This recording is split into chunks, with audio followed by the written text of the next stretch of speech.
The following is a special presentation of the World Baseball Classic.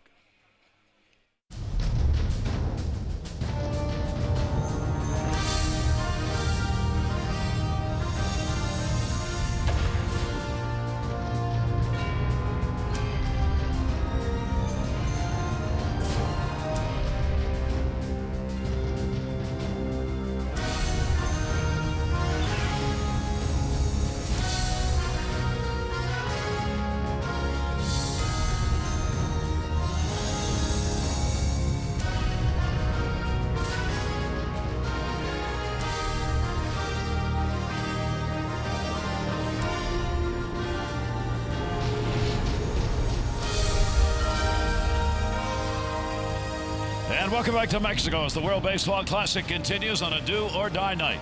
For Venezuela, an opportunity to guarantee themselves a second round if they can come away with a win. For Mexico, it is do or die. Any chance they have of moving on requires them to pick up a victory in this game against Venezuela. So, that's what's at stake. Puerto Rico has already guaranteed themselves a round two. Venezuela 1-1, Italy 1-2, and Mexico 0-2. The top two teams advance, and tonight we may find out who that second team is going to be. I'm Gary Thorne along with Jose Mota. Welcome, great to have you back with us here. Will this be the final game in this pool? Well, it will be if Venezuela can come away with a win. And against Mexico, they got a good shot because Mexico has not played very well. They have a shot at 0-2. What else could you be asking for played at home? So the intangibles, the crowd, the whole country, and the flag, use them to your advantage. But the time is now for the tangibles to happen, because that is Adrian Gonzalez. Gary is 0 for 9. He has seen enough pitches by now. At times, you can see that swing there. He's in between, a little bit too late, sometimes way too early, and of course, trying to do a little bit too much. But he needs the support of Amador, Verdugo, and the rest of that lineup to support him. But for Adrian, the time is now. Run prevention also makes a huge impact here today because, of course, we know if they win, they got to keep the score real low. So Venezuela comes in 1-1. They've had a game where they've been shut out, another game where they have scored 11 runs. Which team will we see in this game? We'll see a team without Salvador Perez, who is the guy that pretty much has led them on the offensive side in consistency, providing the leadership behind the plate and the lone home run. He pretty much got them going and on the board, but he is out because of the feisty Italian style of play. His teammate Drew Butera runs into him. It's only knee inflammation. He should be playing within a week and a half to 2 weeks. He is excited also about the opportunity that his replacement gets, and that is Robinson Chirinos, a steady backup in the big leagues. So these are the numbers this Venezuelan team put up against Italy. They hope to repeat. They've got Altuve, the hit machine, at the top. Cabrera picked up a hit in that game. Escobar, a couple and 3 RBIs. Gonzalez, a big 3 for 5, and none better than Prado with the first 5-hit game in World Baseball Classic history. So, will it be those numbers or the 0 that they put up in the first game? You gotta love the sombreros. Unless, of course, you got a V on the top of your hat, then you're hoping the victory's gotta go there. Now they're gonna play it on the field. Cheer 'em on, young man. In this pool, it will happen if Mexico wins this game. Then what happens is the games played against Puerto Rico are taken out. These three teams, you look at the matchups that they have had, what matters is that column on the right. The team with the most runs allowed per inning is eliminated. Right now that would be Mexico. And then the playoff game tomorrow would be Venezuela and Italy. Now that can change based on what happens in this game. Yes, you are aiming to get a victory, Team Mexico, especially to get to the 1-2 mark, but also you got to keep the score down on the opponents. Pile up some runs. Venezuela comes in with a 9.42 ERA, which means they have allowed a ton of runs, but that doesn't make a whole lot of difference. It's just make sure you keep the opponent quiet, but certainly to be 0-2 and in this situation and to be at home, come on, use that to your advantage. And again, Mexico has to win this for that tie-breaking scenario to come into effect. And here is their starting lineup. It'll be Esteban Quiroz, Luis Urias, and Adrian Gonzalez. You see Brandon Laird, the 2 for 4 that he had against Puerto Rico. Verdugo, Amador, Navarro, Cruz, and of course doing the catching. Carrillo's going to be in there for this game. And that's what they face. Yusmeiro Petit, currently with the Angels on a minor league contract, but boy, through the years, Gary, we know how valuable he is as a long man, as a spot starter, and for a guy that's vying for a big league job, he is more than ready. In fact, the Angels gave him the honor of starting the very first exhibition game on February 25th, and he looks really good. So what does he need to bring here tonight against Mexico in this ballpark? Pound the corners. We have seen throughout this tournament, you stay consistent, you're going to get those calls. Off-speed strikes are a must. It could come on call strikes or on swings and misses, but you need the off-speed to get you back and out of counts. And of course, you can vary the eye level. Even though he runs the ball sinker down and sliders and changeups, he can use a fastball up around the letters just to set some things up. So D is ready to go, and so are we, as Quiroz will stand in. Esteban Quiroz has had a couple of hits, 3 at-bats, 2 RBIs, including 1 home run that he has hit in this World Baseball Classic pool. Coming in to this pool for Mexico, they have had just 2 home runs. They have been outscored 19-13 so far in the 2 games played. We're underway. That will be fouled off outside of first base and a strike. Quiroz getting the start in right field in the ball game. As we mentioned, it is a cool evening here. It's 66 degrees to start the game. There's no wind blowing at the moment. For those who may not have been with us for other games, this is the ballpark that is a mile high. And like Denver, the ball carries here. You get it up in the air, and we've seen a lot of home runs that have just kept on going. And the first one we saw came from the man at the plate immediately. First batter, 3-1 count, opposite field against Italy. Quiroz has got some power. Stands in now with a 1-ball-1-strike count. Petit, the veteran right-hander, will get the pitch in. It'll be a little bit high, and he will fall behind on the count to it. That's not a bad pitch to set up your sinker and your changeup for Petit, that is known as a guy that is above average when it comes down to getting that first pitch strike and turning those into his counts. Petit's delivery to him, and that'll be lashed in the air down the line in left field. See how far this one carries at the wall, but it is going to be hauled in. Herrera is over there to get it on the warning track. Quiroz is retired. So 1 fly ball to start the ball game. The outfielders playing deep as they have been throughout the pool play here. And those outfielders we will see: Herrera, Inciarte, and Gonzalez. Prado, Escobar, Altuve, and Cabrera on the infield.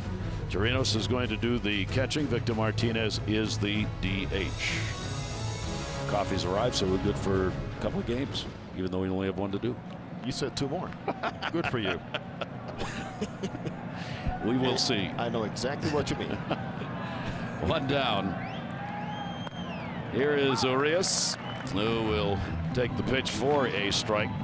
Young star who's had limited playing time for Mexico in this series, but he's going to have a lot of playing time as his career moves around. He is 1 for 1. That'll go toward short. He's got outstanding speed. Escobar up. You see Escobar had to hurry that, realizing the speed the young man has. 2 down. Also, it's good to see Escobar get back into a groove on the defensive side. He's had a couple of issues with the turf and getting his feet out of whack and not set up properly, and also with his arm angle, which at times has gotten away from him. But nice job charging this ball. Now you're playing that 3rd game on this turf. You have a pretty good idea on what you need to do in getting around that baseball. 2 down, nobody on, and Adrian Gonzalez comes to the plate. Gonzalez, as we mentioned in the open, looking to get out of the over. He's had an 0 for 9, a couple of strikeouts. So he's been able to put the ball in play, but just did not have enough swings coming into the pool play really to say that he was ready. But you want that bat in the lineup, and you hope for the best from him. And tonight's the night they'd like to get it. Pitch is a strike at the knees on the outside corner. For Adrian, his response has always been, hey, I'm the one that decided to come.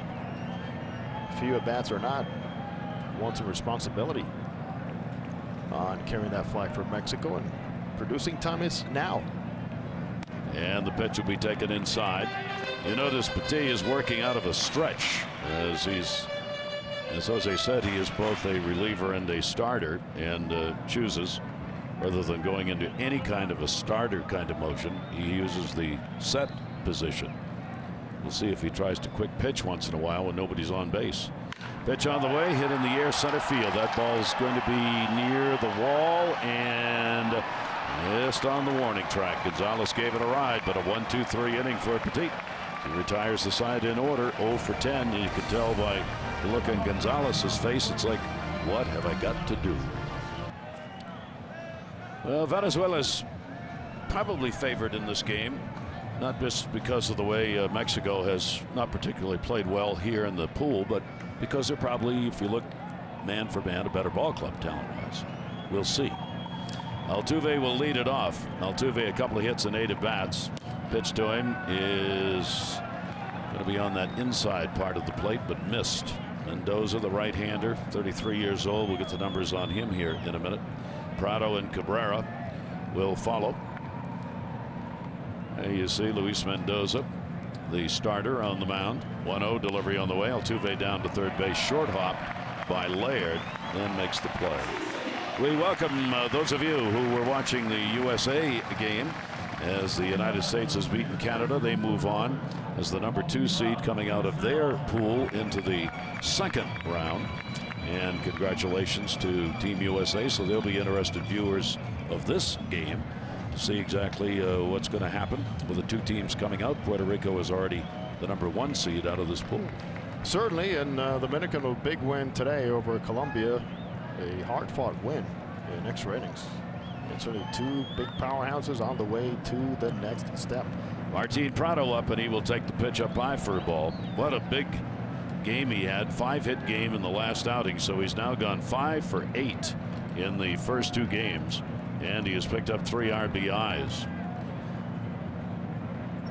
Mendoza also out of the set position, and that pitch will come inside to him. If you and I were keeping a spray chart right now just about this tournament, the best looking one would be Martin Prado, who has hit line drives all over this ballpark here in Jalisco. Outfield playing him deep pretty much straight away on this at bat on Prado. He'll get down to third, and that one is going to be fouled off. You saw that swing, one in which he's saying, let me load up. It is a good hitter's count. Let me try to get something up in the air and spin it. But he will gradually just tune it back and have the ability to become a 2-strike hitter and a 2-strike approach, even when the count is not at 2 strikes. Prado getting the start at third base. He has struck out only once. He has drawn 1 walk. Mendoza's delivery to him, and a big cut fouled off. Team-wise, the numbers you're looking at with Venezuela coming in, they're hitting .299, but opponents have hit .310 against them. The Venezuelan team has been outscored 21-11 in the first 2 games played, and an enormous ERA of 9.72 for the Venezuelan staff. Mexico, they are coming in having been outscored 19-13. Their ERA 7.41. Swing and a miss on a pitch away, and Prado goes down. First strikeout from Mendoza. Here's the rest of the lineup for Venezuela. After Prado, you got Altuve, Prado, and Cabrera. Then Gonzalez, Victor Martinez, Udubo Herrera, Alcides Escobar, Endar Enciarte, and Robinson Chirinos, who is going to be doing the catching. We told you about the 5 for 5 picked up by Prado in the last game. You know, we saw a little bit of rain in between games 1 and 2, and I think right now that moisture just still exists in the air. Gary has been quite productive and favorable to the pitchers, both in keeping the ball in the ballpark and the grips that we're getting on the spin of the baseball. Pitch will be taken by Cabrera. Cabrera is 2 for 7 as the Triple Crown winner stands in against Luis Mendoza. Mendoza's 33 years old. Pitched in the major leagues previously. He too with that long set, and again he will come inside. It's a pretty good idea. Keep those feet moving. Venezuela finally found the offense consistency they were looking for in the last ball game. Cabrera with a 2-0 count. Mendoza pitched in Japan last year, 7-8, 3.88 earned run average. His delivery on the way. Cabrera got one to drive. That's going to go to center, but not deep. And it'll be handled by Verdugo easily. So both pitchers start out with a 1-2-3 inning. We've completed one. We'll remind you throughout. Any hope Mexico has of moving on, they have got to win this game. We go to the second inning. Brandon Laird will be leading it off for Mexico. Our umpiring crew for the major leagues. Quinn Walcott has the plate. Doug Eddings is at first. Michael Ula is at second base. And Santos Castillo out of the Dominican Republic is at third. And the delivery, a check swing. A look down to first base, did not go around. Laird 2 for 9 and an RBI for Mexico so far in this pool play. Petit, the veteran, trying to keep you off balance as you'll speed up, slow down coming out of that stretch. It's one of the things that's happened in the past few years for relievers and even starters now. When you're working out of this stretch, if there's nobody on base, you can't balk. So sometimes they'll come to the stretch and go right straight through it without stopping. Just quick pitch. Yeah, quick pitch to keep the timing off. Strike on the outside corner, and then they'll go back to actually holding it like you would if there was a runner on base. So hitters have to be really alert and alive for that, or they get surprised. Let's see if either of these two pitchers working out of that sort of a set do that.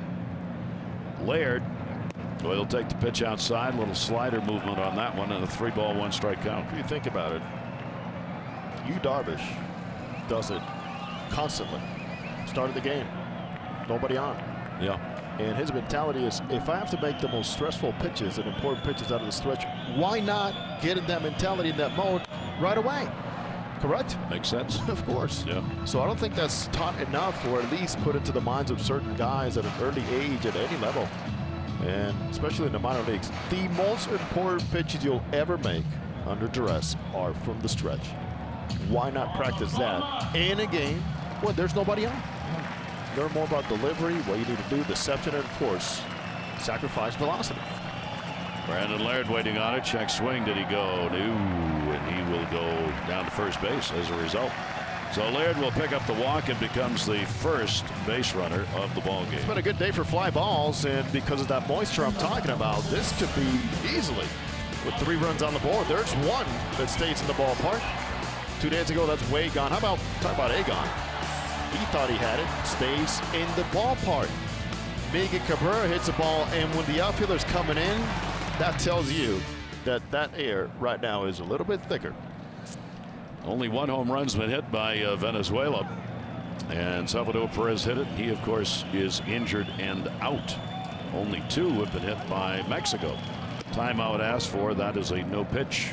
Quinn Walcott granted the timeout to the hitter, who was hanging up there in that frozen position a little too long. As he mentioned, Salvador Perez, he is with his team. Very sorry that he's out of action, but he says it's only inflammation and that he should be playing within 2 weeks. Good news for Kansas City. Alex Verdugo goes after it, fouls it away. Perez did have x-rays and an examination today and said no structural damage, so that is really great news for him. And he has stayed to cheer his team on, so information on that left leg. Now, K-Rod is out. He's got a leg injury, as he was injured on that very same play, so he is not available. And a reliever, Silvino Bracco, he went out with a hamstring injury earlier in that game. So there are 3 players on for Team Venezuela that are not available to them. And Frankie Rodriguez apparently with a groin injury, because he went down as a cutoff man and made a great play, but eventually had to come out of that game too. Jesus Flores has been added to the roster. He was the bullpen catcher for the first 2 games. Oh, what a nice little swing that was. A pitch down and away, and so he just took it to center field.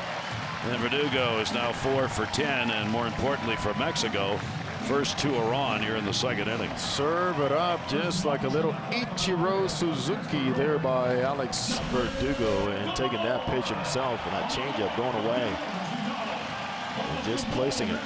Mexico needs these table setters to provide anything they can for the people coming up here.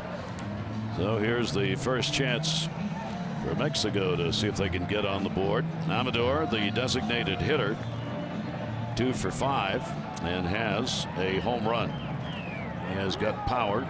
You look at the size that he brings to the plate. True to the size is the power that he generates.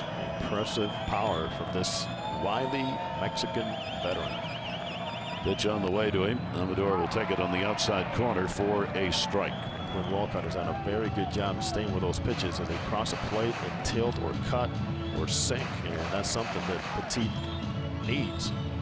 Jeffy Amador, 30 years old, native of Mexico, in his first World Baseball Classic. Played in Japan last year in 39 games. Had some injuries that kept him out a lot of it.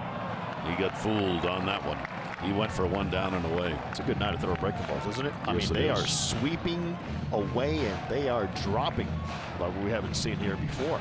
This is the first night where you feel as though the pitchers can actually get a grip on those breaking ball off-speed pitchers. It's been so dry, so warm, with the wind blowing in the previous games, that pitchers have really had to go with change-ups, fastballs, and hope for some sink.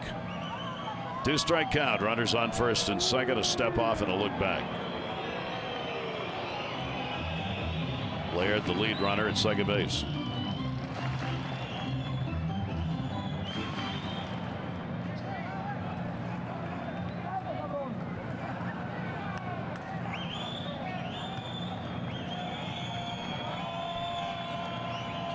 Oh, 2 delivery on the way to him, and again reaching, somehow got it.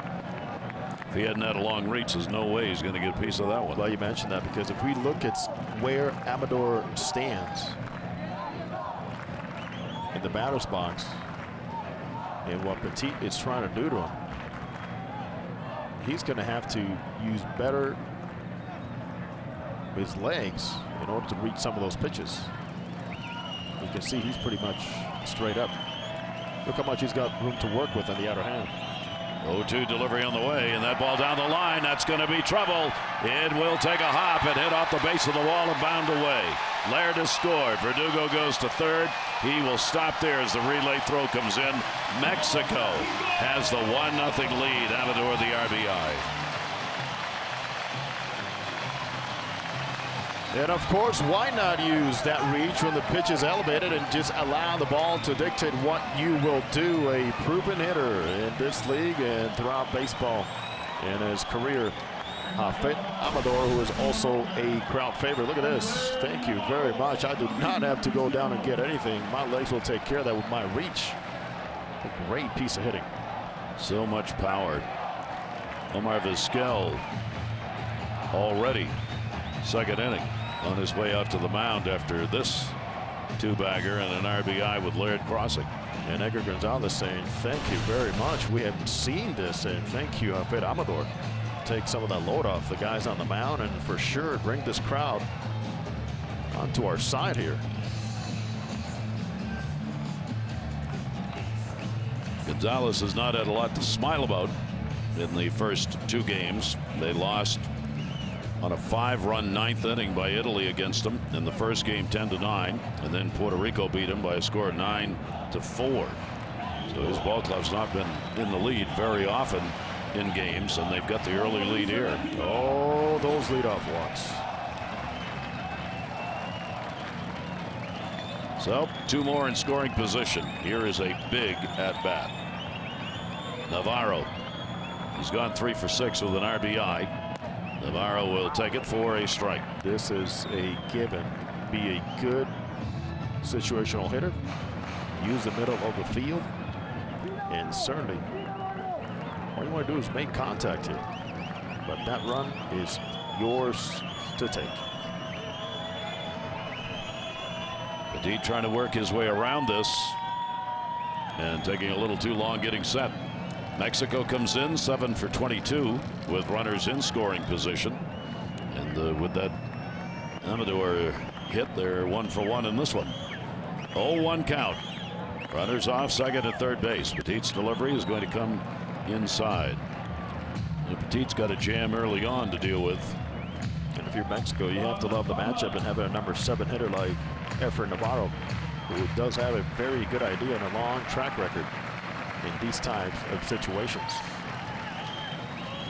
Navarro's got the outfield swung a little bit around towards left, opposite way on him. Pitch on the way. Petit got it up, but it's fouled off as he chopped it down the first base line into foul territory. And a 1-ball 2-strike count. Nice play, nice reach. Got great crowds here. particularly when, obviously, when Mexico's been playing, but so Puerto Rico fan, a lot of Puerto Rican fans, a lot of Venezuelan fans on hand. They're packed in here again tonight. And that parade for Puerto Rico again after the game was absolutely beautiful. As they had a 9-3 win over Italy in the first game today. Pitch tails away. That'll even the count up at 2 balls and 2 strikes on Efrain Navarro. Boy, what a chance for Mexico to have a big inning early in the ball game. Navarro has struck out only once in the first 2 games, picked up 1 walk. Petit with a 2-2 delivery to him. Navarro will chop it foul at the plate. Well, they're working him 28 pitches so far, and this is 1 inning plus. So Mexico with a plan that they've implemented after only 10 pitches by Petit in the first inning. That leadoff walk, some good at bats for Verdugo, Amador, and now Navarro himself working a deep count. Cruz waiting on deck. 2 balls, 2 strikes. Petit really slowing it down with the runners on base. Got to stay back here. Yep. 2-2 delivery on the way, and a check swing and a bouncer. Came right up on Chirino, so it caught him in the chest. No chance for the ball to get by him. Well, no Salvador Perez, but a very solid defender, Robinson Chirinos, who in fact Salvador Perez mentioned today in an interview saying, hey, we have somebody that's called a lot of games in ballparks that are challenging. Well, of course, he's talking about Arlington. Yep. 3 ball, 2 strike count. First base open. Pitch on the way to him, and it's not open anymore. So Petit in trouble. Bases are loaded. A run in. That is the 2nd walk he has surrendered in the inning. The first one to Laird is the run that crossed. Now the sack's full. And Cruz coming to the plate. As Gary mentioned, Venezuela's ERA coming into today 9.72, and run prevention is at a premium here under these conditions and this stage right now. So Mexico gets one of the better chances they have had in the first 3 games for a big inning. Cruz has gone 1 for 6, has picked up a couple of RBIs. They've not been able to strike him out. Petit's delivery is outside for a ball. Scary moment last time we saw Luis Cruz, Cochito, in the batter spots when he was struck by a mid-90s fastball coming out of the hand of Edwin Diaz from Puerto Rico, and the ball impacted his right index finger against the bat handle. But here he is. He stayed in the game then, got it all taped up, Gary. Yep. And he goes, I am not missing this game for anything. Chirinos goes out to try and settle down his starter. Petit, minor league deal with the Angels in February. Last year with Washington, 36 games. Cruz on a 1-0 with the bases loaded. He will foul that one back. So Petit able to finally find that strike zone, and it'll go to 1-1. One of the things also happening, not only Mexico getting a chance to score, but Petit's being forced to throw a lot of pitches early on here after retiring the side in order in the first. With 22 pitches so far this inning with nobody out. He is piling them up. 1 ball, 1 strike count. Infield a double play depth except at first. That one's going to be foul back. It'll come down in front of home plate because it hit the overhang suspended roof here in this former track and field stadium. Unlike some ballparks, Tampa I think of, the ball is not in play when it hits portion of the suspended structure above the field. All those catwalks. Here you see it right there. Hit off that metal portion of that ring that goes all the way around. There we are in the lighted section up top. In the air, left field. That ball is deep. Will it stay in? Yes, on the warning track. Verdugo will tag it. He will score. Cruz will pick up the RBI. And it is a 2-0 lead. But I'm telling you, if this game was being played last night or the night before, that's a grand slam home run. And he thought he had it. Yes, he did, but certainly they'll take anything right now, and however those runs are going to be coming across, it's a welcome sight here at Quiroz Stadio. Luis Cruz, professional hitter. Amador, knowing well he cannot take a chance on getting thrown out, stays put at second base, and Mexico is playing as good as we've seen in this one inning on the offensive side. So that's the first out of the inning. Amador remains at second. Navarro on at first base. Cruz picks up his third RBI in pool play. And Jorge Carrillo stands in with 2 on and 1 down. Double play depth all the way around now in the infield. See a lot of talk about Carrillo dropping that fly ball recently and turning a big inning for Team Puerto Rico last night, and he's got something in mind. Make the fans, as Mexican fans, forget about that. AA, AAA last year for Carrillo, 85 games, 272 average. Pitch is going to be taken up high, and Petit evens up the count at 1-1. Mexico gets the early 2-0 lead, and a leadoff walk, as we've seen so often, not just in this World Baseball Classic, but throughout the history of the game, providing a run early.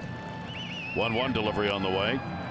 A little late on that one, and a 1-2 count. Bullpen action already, we are seeing it as Jose Alvarado is up in the pen. If Petit continues to throw this many pitches and not particularly effective, he may be out of there early.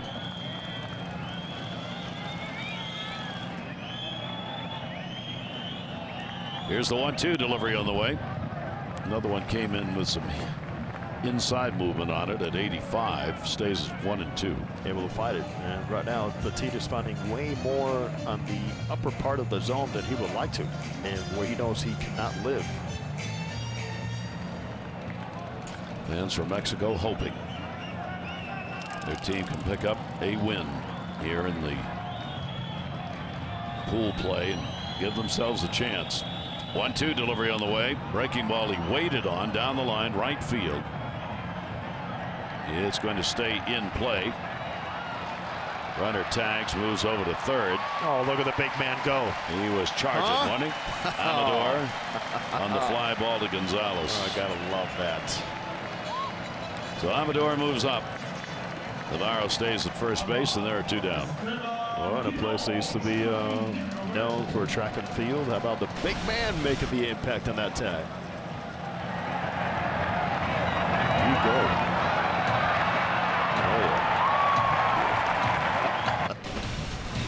We'll tell him you liked it. Oh, 310 pounds of him. First and third, 2 away. Top of the order. Quiroz flied out to left field. His first time up.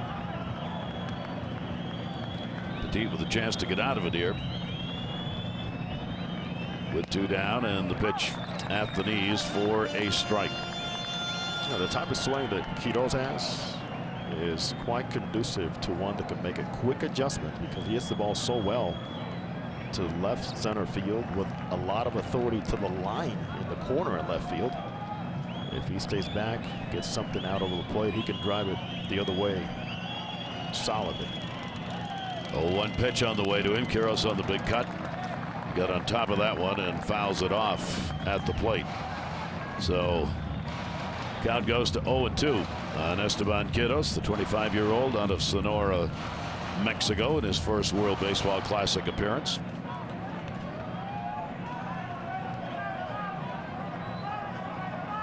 Oh, 2 count on him. We'll see if Petit comes after him or tries to get him to go after a pitch, maybe not a strike. Quiroz has had a couple of RBIs so far, and a chopper. It's going to go foul. Petit did a little dance on that dangerously in front of Cabrera, as Cabrera couldn't see the ball. Miguel Cabrera is always having a great time playing baseball. He's as busy as he can, and making sure the focus kind of shifts here and there, because he says, if I stand one thing and watching the pitch and watching the pitcher, I lock up. So on the defensive side, Miguel Cabrera is always chatting. There he is, talking to the fans. distracting the opponent, talking to the dugout. All fun. Yogi Berra of our era. Love that. Continual chatter. 0-2 count, 2 down. And that one just missed a little bit away. Pretty good pitch, though. They had a 1-ball, 2-strike count from Petit. I don't think Miggy would be a very good DH. Oh, no way. Couldn't stand it. Not being out on the field, having people to talk to would drive him crazy. 1 ball, 2-strike count with 2 down, first and third. Amador off third base. 1-2 delivery on the way. Breaking ball again. Held off it. And a good stop made by Chirinos that time to keep it from going by. That was pitch number 30 for this inning for Yusmeiro Petit.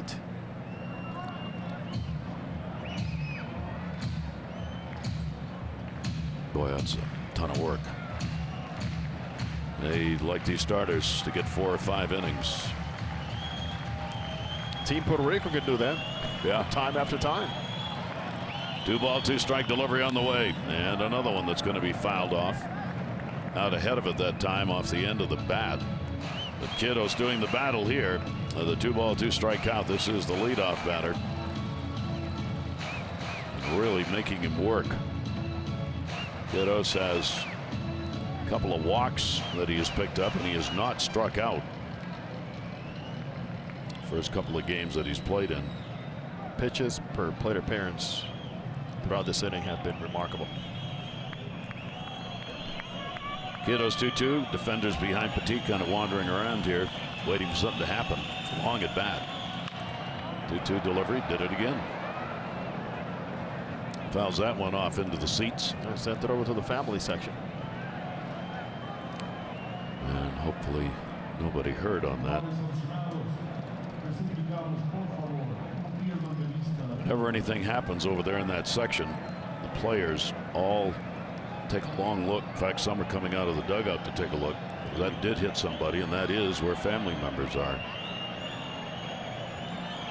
Count remains at 2 balls and 2 strikes on Quiroz. Off first and third, the runners, and that one under his feet. So another full count. 3 balls, 2 strikes on the leadoff batter. So the 7th batter in the inning for Mexico. You see they're all looking over there. Exactly. Not sure. Want to know who it was. One of their family members. Wives, children, parents.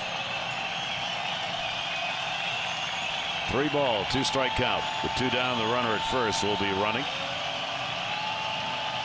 Petit's delivery on the way. Quiroz puts it up in the air to right field. That one's going to be deep. Going back, Gonzalez at the wall looking. And goodbye! Home run! Quiroz delivers a 3 RBI shot on a 3-2 pitch with 2 down. And it is 5-0 Mexico.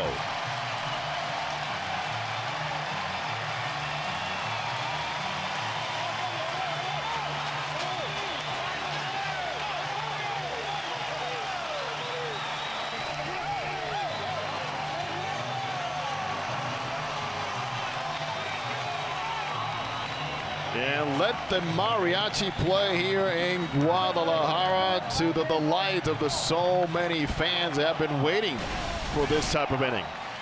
And what a great finish to a tremendous at-bat. He has had 4 hits. 2 of them have been home runs. And with that, he's got 5 RBIs in the Classic. What a blow. 5 runs on 3 hits now for Mexico, and Petit unable to keep those runners on base. So they're cleared now with 2 away, and the pitch is away for a ball. Urias at the plate. Omar Vizquel knows exactly what is at stake if Mexico wins, and you have 3 teams at 1 and 2. That ball in the air to left center. Herrera will move over and will put it away. So 8 batters come to the plate for Mexico in the 2nd inning. They have a big 5-run inning. Amador double and an RBI. Cruz with a sac fly and the 3-run homer by Quiroz. Well, Mendoza takes a look at the scoreboard. He's got a lead. take a breather. So let's do this, Luis Mendoza. How about you be efficient with the pitch spread and know that you can spread it out and give your team some innings. Spin the ball and repeat it. Don't set it up only because, as you know very well, with Team Venezuela, you could not fall asleep. There are a ton of professional hitters with some power who can hurt you quickly. So be one pitch ahead. Means, hey, if I miss with this one, what is the next one going to be? Because it happens that quickly. 5-0 lead Mexico, and a strike taken. Gonzalez 3 for 8 RBI so far in pool play. Carlos Gonzalez batting in the cleanup spot, followed by Martinez and Herrera. Gonzalez getting the start in right field. Shift put on against him here. Here's the 1-1 delivery to him, and the pitch taken up high. For those who hear it the first time, we'll apologize for repeating it, but so you know the continued importance of the game. Mexico wins this game. We get to look at potential tie-breaking rules. If Venezuela wins this game, they are the runner-up second seed to Puerto Rico coming out of this pool. The delivery is a good pitch that had sink on it. Now it's interesting when they move on to this second round, where the Dominican Republic and Team USA are going to be. It's going to be winner against winner in the very first games played. So the Dominican Republic is going to play Puerto Rico in the games in San Diego, first game, and then the USA is going to play the second seed that comes out of here to be determined here tonight. So immediately right back to the championship rematch of 2013, Dominican and Puerto Rico. That one's going to be fouled off. If we end up with the 3 teams being tied, then you go through a rule-breaking procedure that will eliminate one of them, and the 2 left will play tomorrow. We got a long way to go before we have to get into the details of that, but just keep that in mind. And at that time, please bear with us. Bear with us. Bring the calculator. So I know, Gary, you're going to bear with me. I will. So let me know when to stop. I will. Carlos Gonzalez, and a swing and a miss. Second strikeout picked up by Mendoza. Oh, he has found it. That's what I'm talking about. You guys spin the ball and you can give it different looks because it has to be north, south, and little east, west, however works for you. And certainly that is only to the delight of his pitching coach, Rigo Beltran, and of course to Fernando Valenzuela, who is a pitching advisor. He's in the dugout. The prayers have started early for the teams from Mexico. Never too early, never too late. No, never enough. Victor Martinez, the DH, has had a 1 for 5, and Martinez will take the pitch up, probably a little bit inside as well. 1 down, nobody on here in the bottom half of the second inning. Victor Martinez looking to try and be a table setter here. He has drawn a walk, hasn't struck out in pool play here in Mexico. Herrera waiting on deck, shift on against him as well. 1-0 delivery. Martinez will take it for a strike. And you hear the drums, Fernando. El Toro, a true charro de Jalisco, Fernando Valenzuela. He joined quite a group of players in baseball history from Mexico prior to the game. They had a lineup out there of some 20+ players who have made history playing ball for Mexico in both the major leagues and here in the Mexican League. Wanted to call on that one and won't get it. That's the old friend Teddy Higuera, Benji Gill, Houston Jimenez. There were a lot of stars out there. It was quite a collection. Great treat for the fans here from Mexico. Or Campillo, who used to throw exactly like that. Just a little nibbler on the changeup outside. 2 ball 1 strike count on Martinez. Herrera waiting on deck. Mendoza out of that stretch. And again, up and in. Did he go? Nope. The body went around, but the bat was still on the shoulder. Which tells you his fastball has enough life late in the hitting zone that hitters have had to commit early. Victor Martinez rarely ever fooled. He had to commit early because fastball is getting a little giddy up as it approaches his own. So 3-1. He'll take a walk here if he can get it to try and get something started. Why not go back to that fastball? 3-1 pitch on the way. Boy, that's what Mendoza didn't want to do. So he will give up the walk, and Victor Martinez will head down to first base, the first base runner for Venezuela. You know, this might be a case where Mendoza, who has outstanding two-seam fastball, may have to tame down and find out how much his fastball is moving, because the catcher is setting up on the inside, and this is not a bad pitch at all.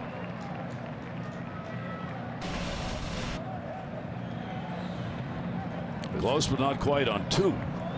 And he needs to keep in mind, and so does Carrillo behind home plate. Hey, the same fastball, if I call it inside, let's throw it right at his front hip and let it run back over the plate. Here is Herrera. Odubel Herrera, who's 1 for 5. Mendoza's delivery to him came with straight heat right there and got it in there. Mendoza last year, playing in Japan, had a 7-8 record, 3.88 ERA. He was a starter there. 22 starts, 23 games that he appeared in. He hasn't pitched in the U.S. for some 4 years in professional baseball in the United States.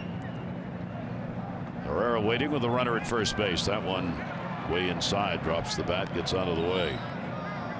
That was an interesting way to avoid a pitch. He's always a little animated. Outstanding athlete. What a character. Odubel stands back in with a 1-ball, 1-strike count. Boy, he's put together, isn't he? What an athlete he is. Spark for those Phillies. Venezuela still looking to get their first hit. 1-ball, 1-strike count. Runner off first base. Martinez not being held. That'll go in the air to right field. Almost where he was positioned. Quiroz puts it away. Have we talked about separation enough, Gary? Not separation from you, by the way. Although I don't blame you. There'd be no problem. No, but I'm talking about fastball separation and changeup and all that. So last pitch is a great swing by Odubel Herrera. He thinks it's gone. I mean, Odubel, keep watching what the ball is not doing here tonight before he flipped the bat like that. But it was 80 miles an hour. It spits 86, 88. That ball's out. And that's what I'm talking about, the separation that Mendoza can provide on his pitches. So 2 away. Martinez remains at first base. Here is Escobar. 2 for 8, 3 RBIs in this classic. And we'll take the pitch for a ball. That bat right there by Herrera tells you how much the ball is not carrying here tonight. I mean, he seriously thought he got it. He seriously thought he got it, and that wasn't even close. I mean, that was just to a normal right field position. Escobar waiting on it. Foul territory, which there is a lot of here. Gonzalez running, reaching. Not quite. We have talked about it in other games. The foul territory is enormous. Without knowing the exact measurements, probably more than any other ballpark, except I think it's even bigger than Oakland. Oakland still has a lot of foul territory, but not as much as this. Well, you can never question the effort. I mean, look at this, as Gary is referring to, and the many corners that are involved also as you round and go and find your way in that foul territory where you are actually going on a full sprint. You don't see corner infielders having a full sprint after a foul ball very often, but you do here. They really have to go, and the outfielders have no chance to get in where that ball landed. Nobody's going to get there from the outfield. 1-ball, 1-strike delivery on the way. That one's going to go to center field. And Verdugo is there to put it away. No runs, no hits, no errors, and 1 left on base. 2 complete in a must-win game for Mexico. They're winning it 5-0. First baseman Gonzalez chasing one down. He did get this one. Watch this. On the rebound. Right I got it. And out the carom, right off his knee. Stays right with it. Little Bob Boone and Pete Rose action. Remember that one? I certainly do. That was a beauty one. I have the picture. Good play there, but no chance to do that here. So we'll get a new pitcher, as will Ledesma. Here you see the Mexican League numbers, 51 games, at the 3-3 mark. Ledesma on. Petit gave up 5 runs on 3 hits and 2 innings and 2 walks. So not a good start.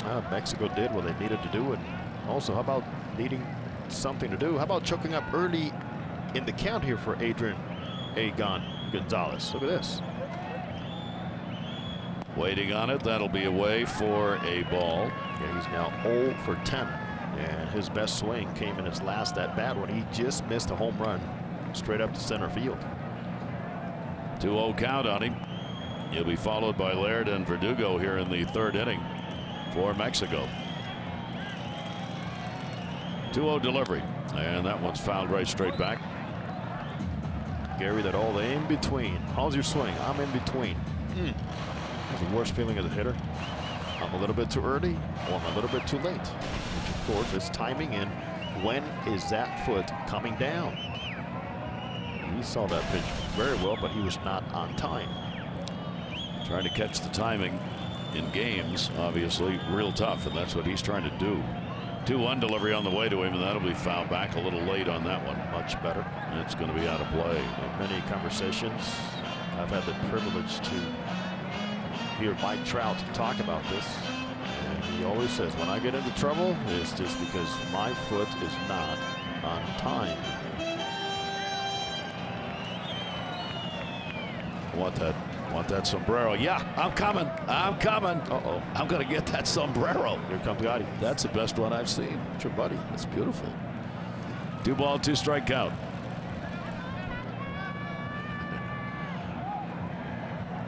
We have seen some great get-ups here at the ballpark. Great thing. I mean, fans just enjoying it. You got to find me a mask. Oh, Santor, some of Nacho those. Libre. Wow. That fits in a suitcase easily. Yeah. Not your sombrero, my friend. 2-2 delivery on the way, and that'll be taken inside. So Ledesma works the count to 3 balls and 2 strikes on the number 3 hitter, Gonzalez. He can go out there and spread out now and stride as little as possible. Big packed house here on this Sunday night. Full count delivery. And that's outside, not close. So yet another leadoff walk. Laird got one in the 2nd inning and would score. Now Gonzalez, the only batter for Mexico who did not come up in the 2nd inning, gets a leadoff walk here in the 3rd. Well, good job. At least you're able to track the pitch better. Anything to get on, get things started. That's what it's all about. Laird with the 2 for 9 will stand back in. Right now, Venezuela is trying to find their footing in this game. They are going to have an active bullpen with their starter going only 2. Ledesma's delivery, and that's going to be taken down low for a ball by Laird. Here's what I'm talking about. Look at tapping. 1, 2, 3. Then he lands. Says, well, a little bit better. Still opened up, maybe jumped a little bit, but he was able to see the ball much better all throughout the at-bat. On at first base, giving Cabrera a little what for down there. 1-0 pitch on the way. Ground ball hit hard to short. Escobar, Altuve, and a double play. Look up tailor-made in the dictionary, and that's the video you're going to see. 6-4-3 on that one, so that eliminates that leadoff walk, and there are 2 down. Automatic. A well-oiled machine. Those 2 up the middle. Well, that minicamp is something that people were talking about in the offseason when so many of the Venezuelan players got together in South Florida. And as manager Vizquel said, word got around before you know it. We're taking infield, outfield, and the whole team shows up. Had their own minicamp. All voluntary. Verdugo will take the pitch outside, and he picked up a single and scored in the 2nd inning. A 5-run 2nd inning for Mexico. Team from Venezuela that Omar Vizquel felt was much better prepared physically, mentally than they had ever been in any of the other 3 WBCs. That has yet to be proven here. There's the mask you were talking about. Let's go, amigo. Bring it. That's the one you want right there. Yes, that's what I want. Thank you, sir. I do appreciate that. Don't block. Hey, mask. There you go. mask wins, you lose. 1 ball, 1 strikeout. Great time down here. We have to wait again for another WBC. That's the hard part. It's only once every 4 years. Yes. 1 ball, 1 strike with 2 away. Over the top, pitch will be taken inside. And the count goes to 2-1. If there is another game to be played, a tiebreaker, we will have it for you right back here tomorrow. Yeah, the only reason that would happen is because you'll have 3 teams at 1 and 2. If Mexico wins this game. Big cut and an uppercut, fouled it off the leg foot, and Verdugo will take a little walk on that one. Here's something that Team Mexico needs to keep in mind, and a great job by Gonzalez getting on Laird double play, but you cannot be complacent or sit on that 5-run lead, because that can quickly just dissolve here in this ballpark. And ballpark or not, playing against Venezuela in that lineup they have. Well, we saw Italy set the stage on that one with a 5-run 9th inning. Ball jammed him a little bit. That'll be fouled away. Verdugo in the Dodger organization. Lives in Tucson, Arizona. Minor league numbers. AA ball, 273 last year. 13 homers, 63 RBIs. He was the 2015 Dodger minor league player of the year. That was his first full season as a pro. And Adrian Gonzalez really likes this young Dodger farmhand. He's only 20. Alex Verdugo. Overhand, and he buried that one and gets the out. The tag is put on. So Ledesma picks up a strikeout, faces only 3 despite a leadoff walk. We'll go to the bottom of the 3rd. 8, 9, and 1 coming up for Venezuela.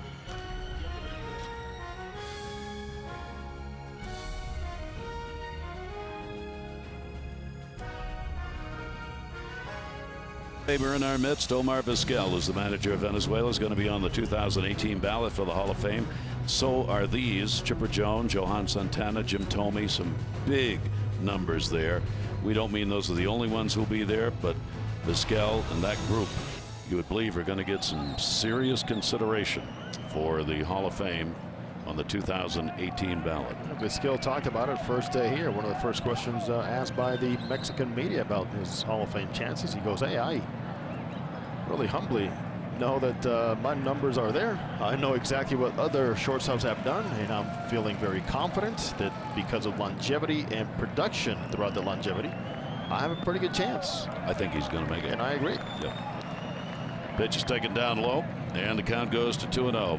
That man with so many Gold Gloves, especially at an advanced age, he was outplaying some of the younger guys at shortstop.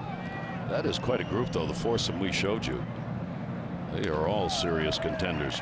Pitch is taken inside. Ender Inciarte, his first at bat in the ball game, 1 for 7 here in the Classic. There is Omar, as good a glove player as you would hope to find, and a serious competitor. Became a hitter in the big leagues. He's taking all the way. That is going to be in there for a strike. I remember talking with him towards the end last year, in fact, that he played, and I said, "Omar, what do you want to do?" And he said, "I'm going to manage." He's, as you say, he's not one of those guys who hesitates or goes around the bush on stuff. No. He'll tell you whether, you know, that's what I think, that's what I'd like. If I get there, fine. If I don't, fine. But I want to manage. He's, of course, coaching first base of the Tigers, but I got to believe his day will come somewhere. He's with the Tigers or someone else as a manager. He's got the respect of a group of mega superstars. Yeah. Understand and respect, and that speaks loudly. Especially with a Latin American former player. And Ciarte goes after it. That's going to be up the middle. Cruz got a tough play, running throw. Oh, mercy. What an arm on that guy. That's a running throw heading into left field. Made it look way too easy. Suave Luis Cruz had a little bit of an issue at shortstop first game, but second base going to his right. He knew exactly where to start that throw. So with the tail action of it, it would find the glove of one Adrian Gonzalez. Nicely done. It's right on the money. I call that a Robinson Cano play because I'm not sure I've seen a stronger arm at second on throws like that where you're going into left field than Cano has. Some zip And on he it. just flips. And the ball comes over there right into the glove, just as Quiroz did right there. That's a tough play. Strike taken, 1 down here in the 3rd inning. Talk to a couple of first basemen that played next to Cano, and they said there's times when we think he's not going to throw it, before you know it's coming right out of his chest. Yeah, amazing. 0-1 count. And the pitch taken down low. Mexico on top here by a score of 5-0. We're in the bottom half of the 3rd inning. Robinson Chirinos doing the catching. Salvador Perez out with the injury. And Inciarte wondering what happened to my hit. Oh, there's a Quiroz there. Yeah, that's going to be inside. For those who follow the game, I think there's another player coming along who's going to do things like that. I have a chance to see him every day with the Baltimore Orioles, and that's Jonathan Scope. He's a young second baseman who's got a tremendous arm, and he's just developing into the everyday major league player. And boy, I think you're going to see plays like that out of him. And currently playing for Team Netherlands. Yeah. In the 2nd round of their WBC run. That one is going to be bounced, and the count will go to 3-1 in the meeting. You're the one, my friend, that told me one day in Baltimore, Jose, just stand behind the cage and watch Jonathan Scope and compare the balls he hits to the Machados, and at that time Nelson Quiroz. And you were absolutely right. Yeah, and it's loud. Very loud. And I think it's a perfect place for a young player because he doesn't have to do a lot of things in order to make the team go. You've got Manny Machado, you got Adam Jones, you got Chris Davis, you got Trumbo. I mean, you've got all kinds of great, really good players around you. So as a young player, you can learn and develop. But the guy you see the most is going to be to your right, J.J. Hardy. Yeah. Draws the walk. That'll be the 2nd surrendered by Mendoza in the game. So Gary, with 1 away, runner on, top of the order, Altuve coming up. Gary, and they have Buck. And they have Buck Showalter, who helps develop players by keeping some guys under the radar when it's better for them and teaching them how to get it done. And J.J. Hardy, I'll end the story. J.J. Hardy is a coach on the field, the shortstop for the Orioles. And Scope is a learner. He listens, and J.J. talks. And it's a tremendous combination, tremendous learning experience. Pitch is taken up high. Can Venezuela get it going here? They get a walk. They still did not have a hit. 1 down here in the 3rd inning. Don't take Altuve and his power for granted. 24 home runs for this 5'5" second baseman out of Maracay in Venezuela. 224 hits, 2014. He set the single season record for a Venezuelan-born player, and obviously one of the great numbers of all time when it comes to putting hits up on a board. He can do it. Look at those. Wow. Single season hit leaders by Venezuelan-born players. Altuve, 2 seasons where he's been at the top. 1 ball, 1 strike delivery on the way. That's going to be a base hit. That'll go up the middle. Chirinos will make a turn and stay as Verdugo will get it in. So there's the first hit. And if you're going to pick somebody in the lineup to get it, Altuve would have been the one, and he does. You're right. 225 season in 2014, followed by a 200 hit season in 2015, and then the last one was the 216. As hard as it is to hit in the big leagues today, you would not expect to see that time after time from a guy who's 5'5". He can do it, and so can Prado. Prado struck out his first time up, 5 for 9 now in the series. 1 down, 2 on. Infield will look for the ground ball to get 2. Mendoza, first time he's had a runner down there at second base. And the pitch is there for a strike. What a great man to have in the batter's box right now, and the way he's been swinging the bat.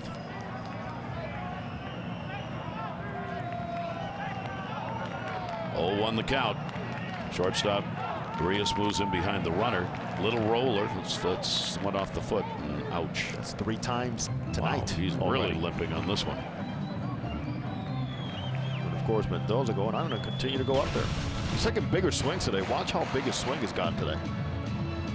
It'll pull up, and that's why he's getting more in the top half of the baseball than we saw yesterday when he was squaring the ball off. Yes, he's a little upset. It's 3 times tonight. Got the guard on there, but it doesn't make it feel a whole lot better. 2-strike count on Martin Prado. Quiroz down at second base. Altuve on at first. Outfield deep, swung around to right. Big gap in left center field. Is that protector? And that's where he goes. Base hit. And making the turn at third base. Quiroz is going to be sent home. Runner's going to go to third, and a run is in. RBI for Prado. And now it is a 5-1 game as Venezuela gets on the board. Well, the great play by the second baseman Quiroz has at least stopped one runner from getting aboard in front of that walk. A single by Altuve, and now Martin Prado really cuts things down after the big swings we're talking about. Look at this. Right on the baseball and getting the middle to the bottom side of the baseball to get that spin.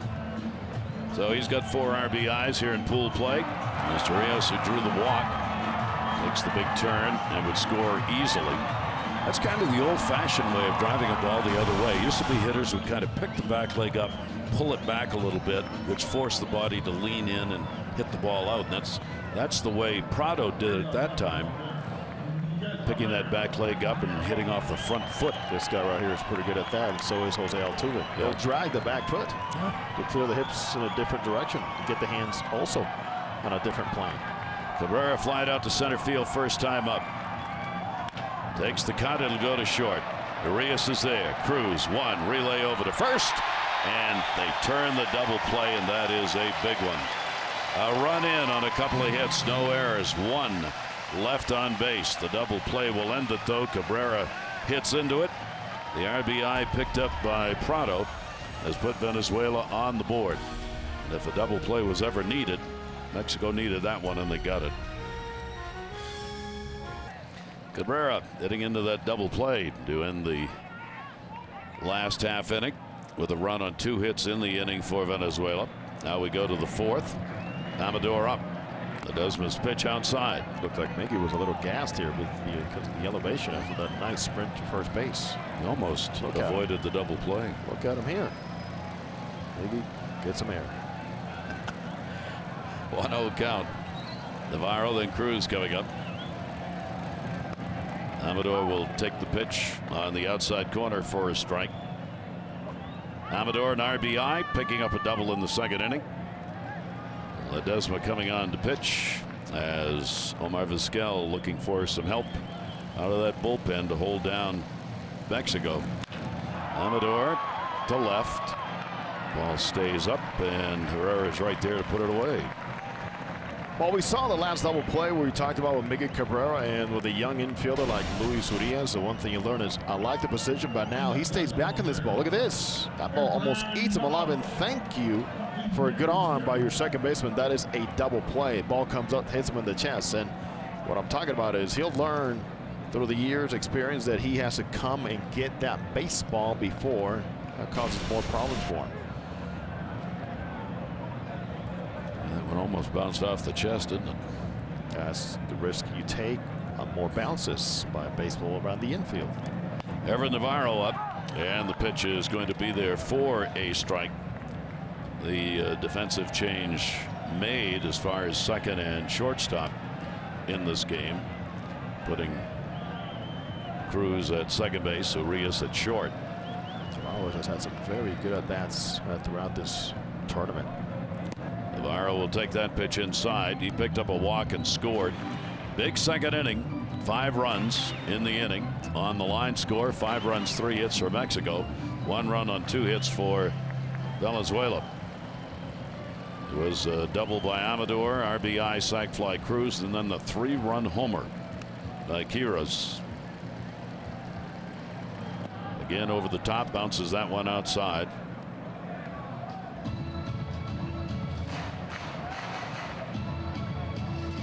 And the count goes to 2-1.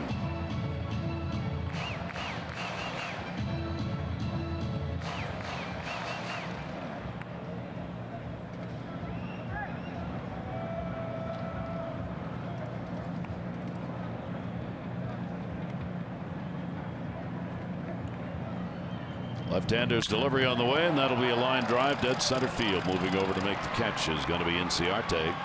Navarro is retired. Frozen rope on that one, 2 down. Tell you what a great job by both outfielders. Left field, Herrera tracking down the line drive by Amador, and now in center field, Inciarte, one of the best in the game, in getting to that line drive. And as we've talked about, it's not easy, Gary. This is not easy for you to pick up the baseball with all the white and the structure of this ballpark. You have to see it coming off the bat, or you're in real trouble. And stay with it all the way. Yep.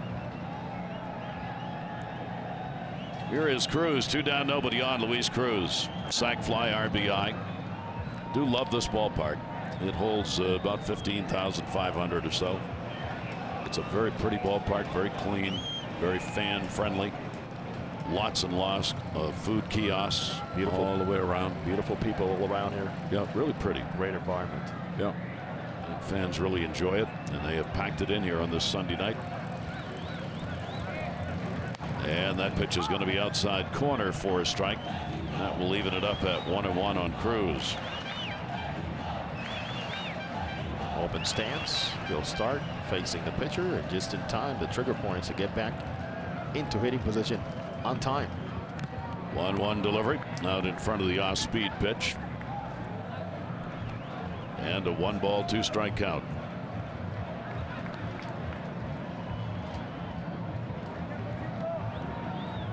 Luis Cruz. 1-2 delivery to him. That's going to go to short. And off the glove and into left field. Cruz will make a big turn here. Ball is retrieved by Herrera, who will run it back in. So Cruz is on with a base hit with 2 down here in the 4th inning. And the beloved Cochito Cruz giving the crowd something to talk about. Playing terrific defense. Already a sac fly, and now this smash to the right of Alcides Escobar. Ledesma does a full 360 after the ball went by Escobar. Son, that ball was torched. Yep. Hit number 4 for Mexico. 2 down in the 4th inning. Carrillo coming to the plate. The catcher flied out to right field. His first time up. Jorge Carrillo now. Try and keep the inning going. You got a lot of 2-out RBIs in this pool here in Mexico by all of the teams. Oh, the amount of walks that have turned into runs, the amount of errors that have turned into runs in bigger innings, the amount of hit batsmen that have turned into runs. It's amazing. It is. It's been like every game. And all of the teams have had good numbers with runners in scoring position. Pitch to him, and that'll be swung on and missed. 0-1 count. He'll turn the order over if he can get on base. Quiroz waiting on deck. Boy, mighty Puerto Rico. How amazing were they with runners in scoring position and just setting the table up and down. And Puerto Rico's had, they've gone 3-0, and they're moving on to the 2nd round to play the Dominican in the first game in the next pool. 0-1 pitch on the way, jammed him. And a 2-strike count. Team Italy went down today, but always fighting. And they're waiting the outcome of this game because they are potentially one of the teams that could be involved if Mexico is able to come away a win. You'll have those teams we talked about who would be 1 and 2. Venezuela, Mexico, Italy.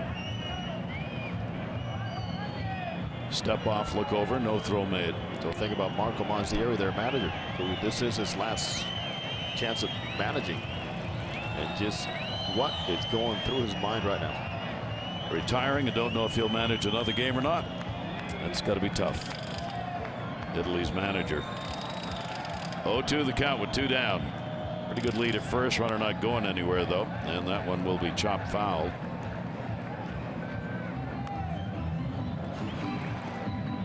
And a 2-strike count. 27-year-old working behind the plate in this ball game. A ball Double-A ball, Triple-A ball last year for him in the Mets organization now. There are plenty of Mets all over the World Baseball Classic. 0-2 delivery to him. Swung on, missed, tag put on, and gets the strikeout. So Ledesma gets his second strikeout. No runs, a base hit, one left on. When we come back, the cleanup batter, Gonzalez, will be at the plate. A 5-1 lead for Mexico. That ended up being a grand slam home run. Now, see, that's a pretty decent day. How about walking off for that grand slam? Even better. My goodness. He said that day the ball looked like a softball floating in there. He was tagging it, barreled up on everything. Here he is. He'll go after the first pitch. Mendoza's getting the job done. 2 walks, 2 strikeouts. Has given up only a run and 2 hits. Gonzalez, a strikeout victim, his first time up. We're in the bottom of the 4th inning. Played in the 2013 Classic. The Gorillas on the move here. You want that mask? No. Good choice. I'll turn that one down. Down to first base. That'll be handled on the hop. And the out recorded. So 1 away. He's busy. Yep, he's busy. Garrett, he's calling. He's all over the place. The Where's Gorilla's the been in the stands, on the field. He's a leader of the cheering department for Team Mexico. It's too bad nobody has a good time at the ballpark. No, not at all here. And to see the youngsters too. Yeah, with their parents and families coming in here and having a great time. they do. And to see Senor Gorina. A lot of fans want to celebrate here on both sides. All kinds of flags are in the ballpark for all 4 of the ball clubs involved here in this pool. Here's Victor Martinez, and Martinez will take that one for a strike. Martinez drew a walk his first time up.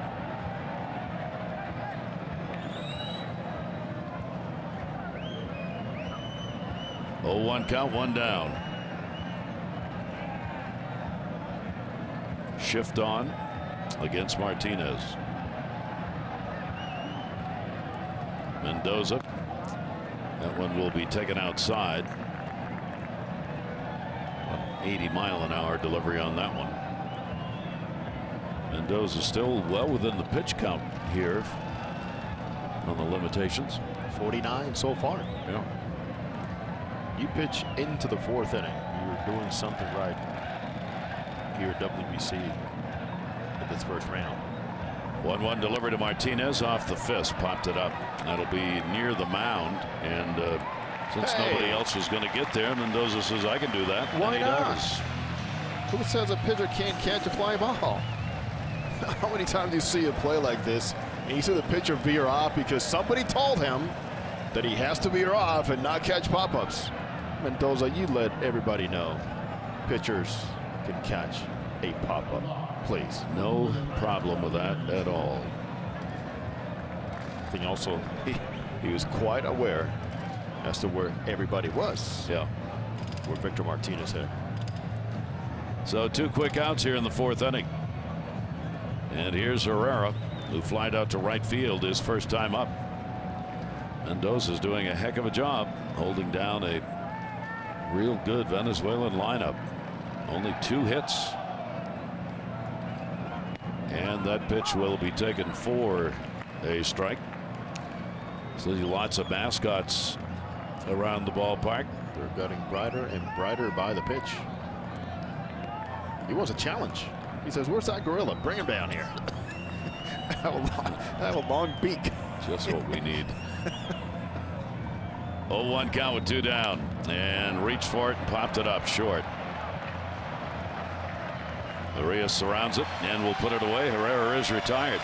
And again, a 1-2-3 inning. That's the 2nd out of 4 in which Mendoza has retired the side in order. Mexico on top. I think he's texting you right now. Got it. Esteban Quiroz, the big blow in this ball game. He picked it up in the 2nd inning. A home run, his 2nd of the Classic, and good for 3 RBIs. Got it off Petit, the starter. And they got 5 runs on 3 hits in the second inning, and that's what they've got right now with a 5-1 lead over Venezuela. Left-hander's delivery to him. Quiroz on a pitch down and away, does not get it. 0-2. Quiroz having himself a big RBI series here in the WBC. He's got 5 of them now. Start off with a deep fly ball to left field that didn't carry. It was caught at the warning track, and then he really put some thunder on his next one. That ball's going to bounce. Ledesma's got a good job in relief. After the start of Petit worked only 2 innings. Ledesma has come on and surrendered only 1 single. He has walked 1, picked up a couple of strikeouts in the 2 full innings worked.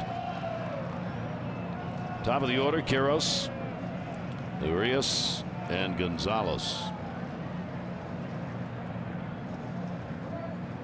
1-2 delivery by the left-hander, and that's going to be down low and away. 2 balls and 2 strikes. Fans from Mexico hoping they'll have a big celebration if Team Mexico can pick up the win, which would be their first. And many of these fans know that after this pool is over for them, in terms of the homeland, it's getting ready for their summer season, which is also a long one. Many players keep their careers alive. They come from all over the world, pretty much. You see an influx of Dominican, Venezuelans, even Cuban players that come here and play all summer long. It's a very well respected. It's one of only 3 leagues that has AAA status, and it's the only one without a Major League Baseball affiliation, the Mexican League. 2-2 delivery on the way, jammed him. That will be fouled off. So the long-standing league, the Mexican League, founded back in 1925. They play March through August. Have a championship series with the division winners going in best of 7s. Osuna, Vinny Castilla, a couple of names who have come out of that, but there are a lot of others. Oh yes. And there's been an occasion or 2 where once that season is over, some major league teams have plucked over, signed a guy for the September run. Yep. Quiroz waiting on it. Fouls that one back again. He's giving you one of those at bats, forcing a lot of pitches from Ledesma. That was pitch number 7 this at bat alone. He had 9 pitches when he hit the home run. Well, he timed everything. He saw everything from Petit, and certainly he understood. Here's a pitch sequence against Petit, who gets ahead on this one. Great pitch.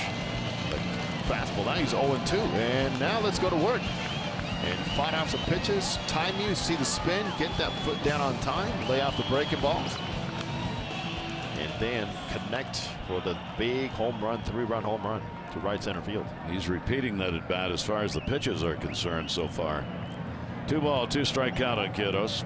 Ledesma's delivery to him, and he is going to take it full. A 3 ball, 2 strike count. Obviously, he's seen everything from Petit when he hit the home run. Now he's seen everything from Ledesma.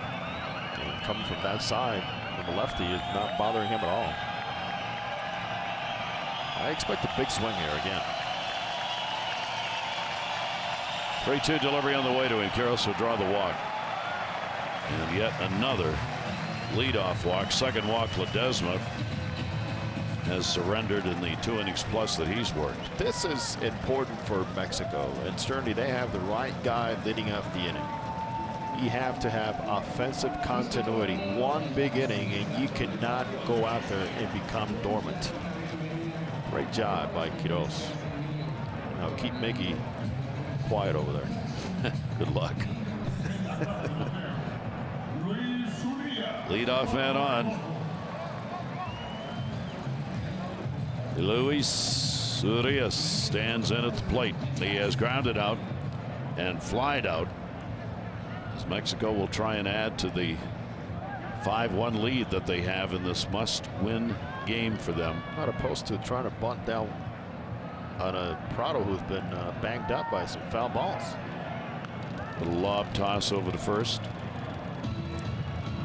Urias is only 19 years old. He's already played up through AAA ball, San Diego Padres, 229 minor league games. Standing hands in the field, and he's put up the numbers at the plate. Won a batting title and an MVP with a .330 average, 120 games in the A-ball in the California League. They're going to sacrifice here. He squares, and not a good bunt. Caught on the fly. Chance for two, no. Couldn't get it up and back. Good play, though, made right there as Miggy came in. Cabrera. Reyes got it up in the air, and they get an out. It's a great read there by Miguel Cabrera coming in. He sees the bat shown early. He is charging, and with that barrel drops, of course, it is tough to keep that ball out of the air. But Miggy securing the baseball and quickly takes a look to see how far the runner at first base, Quiroz, had veered off. I think Miggy's like, you know what, enough running, man. He almost beat out a double play. Now he's charging in from first base. Running down a foul ball. Yeah, he's got the legs going here in this game. Here's Adrian Gonzalez. He has flied out, drawn a walk. 0 for 10 now in the Classic. One away. And the pitch is away for a ball. Well, we saw Adrian choke up a lot his last at bat before walking and doing a better job tracking the baseball. He is due for something big out of that bat. He has appeared in all 4 World Classics. He's one of 21 players who can say that. 1-0 count. That ball is timed pretty well. It's going to fall in for a base hit. Quiroz read it. He'll make a turn. Going to go to third. Inciarte will get it back in. And Mexico covers the corners. Base hit Gonzalez with one away. It was a matter of time. Miggy knows how that feels. They've been around first base for a long time. Proven big league hitter. And timing. And seeing a slider but staying on it. And that makes a big difference. Just by being on time with your foot, staying on the baseball, and being able to, with your eyes, track down what your barrel is supposed to do, marks a difference there. A real chance now for Mexico to be able to add to their lead, and because of that, we'll have a visit to the mound again. That is going to be hit number 5, picked up by Mexico in the ball game. Roberto Espinoza, the pitching coach. Oh, he's always very stern. He is always very loud out there with the veins popping out of his neck. So Ledesma's got a jam to work with here. He's got Laird coming up. Mexico has gone 2 for 3 with runners in scoring position in the game. 7 for 22 coming into this game in the previous 2. And if I'm Ledesma, I have enough fastball where a guy like Laird with a looping swing cannot beat me with the off speed. I have to go out there and challenge him. Laird is coming off a great season in Japan. He led the league in homers there and was the MVP in the Japan series.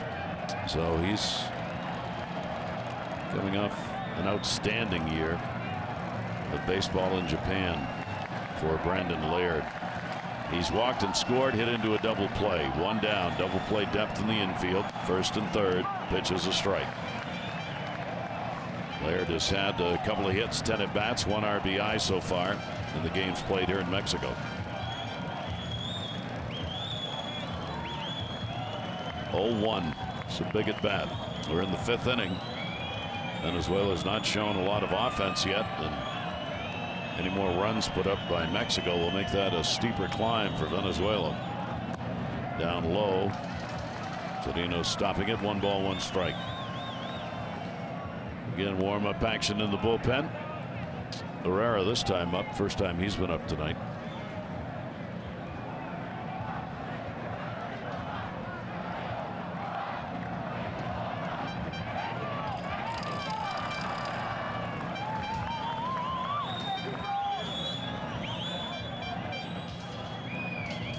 Runners off first and third. Here's the 1-1. He puts it in the air to left field. Pretty good. Wood turning around looking. Goodbye. Home run. How about that? Brandon Laird delivers a long ball. A 3 RBI homer and an 8-1 lead for Mexico.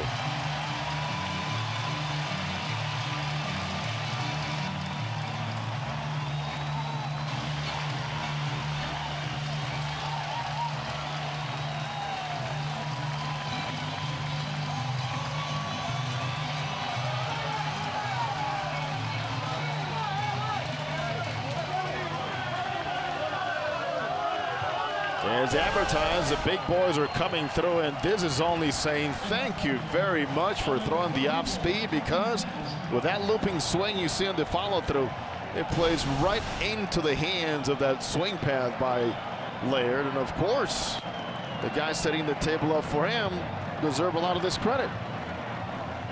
Well, they get it done. Quiroz with a walk, the single by Gonzalez, the big celebration by Mexico. Their second home run in this ball game. They had only 2 home runs in the previous 2 games. They've got 2 in 5 innings in this game, and Laird delivers. That'll be fouled back by Verdugo. Has picked up a single, a run scored, and he is struck out. And a little bigger breath for Edgar Gonzalez. Gary, each run crossing the plate could play a huge role in how this whole thing develops. One of the tie-breaking figures that's looked at is the runs surrendered over 9 innings played, for each inning played. And that may come into play if we end up with Mexico winning this and have 3 teams with 1 and 2 marks. One of those 3 will be eliminated, and that is the number they'll look at. How many runs did you give up? For that average of runs, remember, Puerto Rico's games are taken out. In other words, it's all against the guys that you are tied with, if that is the case. 3 other teams that you played in the pool would be Mexico, Venezuela, and Italy. 3 ball, 1 strikeout. 3 more runs in here in the 5th inning, and again a leadoff walk. Leadoff walk in the 2nd inning when they scored 5 runs. Leadoff walk here in the 5th inning. They have scored 3 so far. Swing and a miss on that, and a 3 ball, 2 strike count on Verdugo. Petit gave up the 3-run homer to Quiroz. Ledesma gives up the 3-run homer to Laird. Somewhere Earl Weaver is cheering. Oh yes, 3-run homers. Love it. That's what win games, said Earl. Pitch on the way and a tapper off the end. Escobar will make a running throw here and record the out. 2 down. Wonder how the inning would have changed had the bunt attempt been successful. Yeah, who knows? I saw one of the things you can never say in baseball, even though it's repeated. We're going to get a change here. You hear sometimes people say, well, if he'd been able to get the bunt down, then you would have had ABC. In baseball, you can never say that. Never. You never know what would have happened on the ifs. So that's going to do it for Ledesma. He will leave after giving up the big home run here in the 5th inning to Laird. It is now an 8-1 lead for Mexico.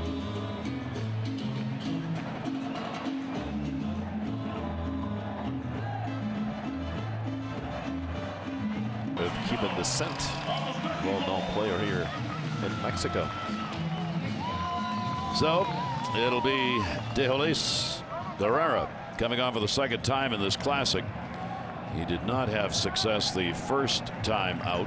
No part of an inning. Gave up 4 runs, 4 hits. That ball will go into center field in the very first pitch he delivers. Amador's on with the 2nd hit. He's had a double and a single in 3 times to the plate. That is hit number 7 for Mexico. Well, they've put together 2 very good innings, and they've only gone down quietly in the 1st inning. With Petit throwing only 10 pitches. After that, a much better hitting plan and certainly plenty of execution. They are on a roll. First ball game where they have shown their strength, and at the plate now, leading it 8-1. It's a prime example as to you score early and you're able to relax. It happened yesterday with Venezuela. It took them a while to beat Italy, but they scored early and they were able to go out there and continue on that flow. Happening here tonight with Mexico. Efren Navarro at the plate with the runner on at first. Navarro walk, a run scored, and he is flying out to center field.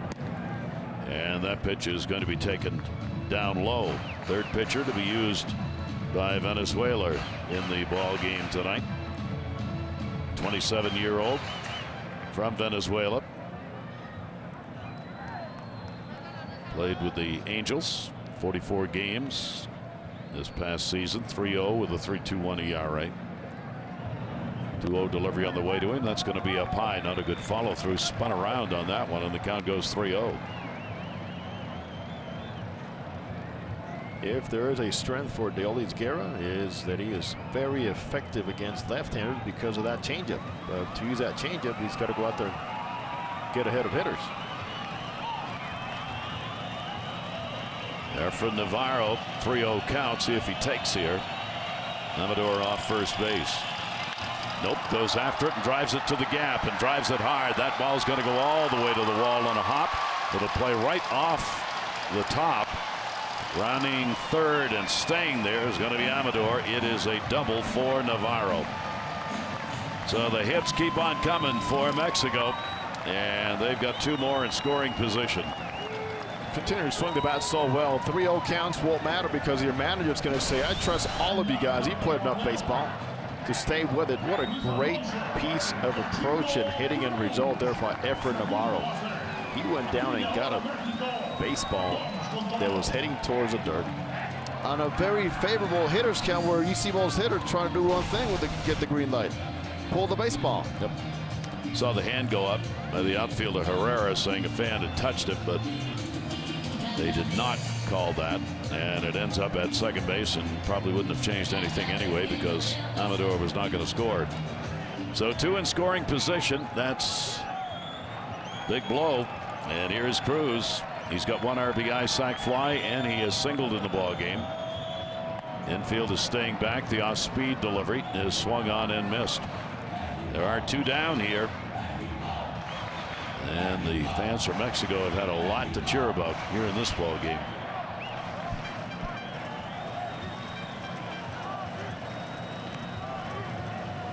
Not so for Venezuela. 0-1 pitch on the way to him. Check swing. Did he go? Nope. Doug Eddings down at first base, saying he did not go around, and a 1-ball, 1-strike count. One thing that Deolis Guerra needs is to see more hitters, right-handed hitters, commit to that part of the plate. Something traveling across, not only up and down with that fastball changeup combo. 1-1. Leads at second and third. Cruz grounds that one. Runners coming home. Play is going to go to first.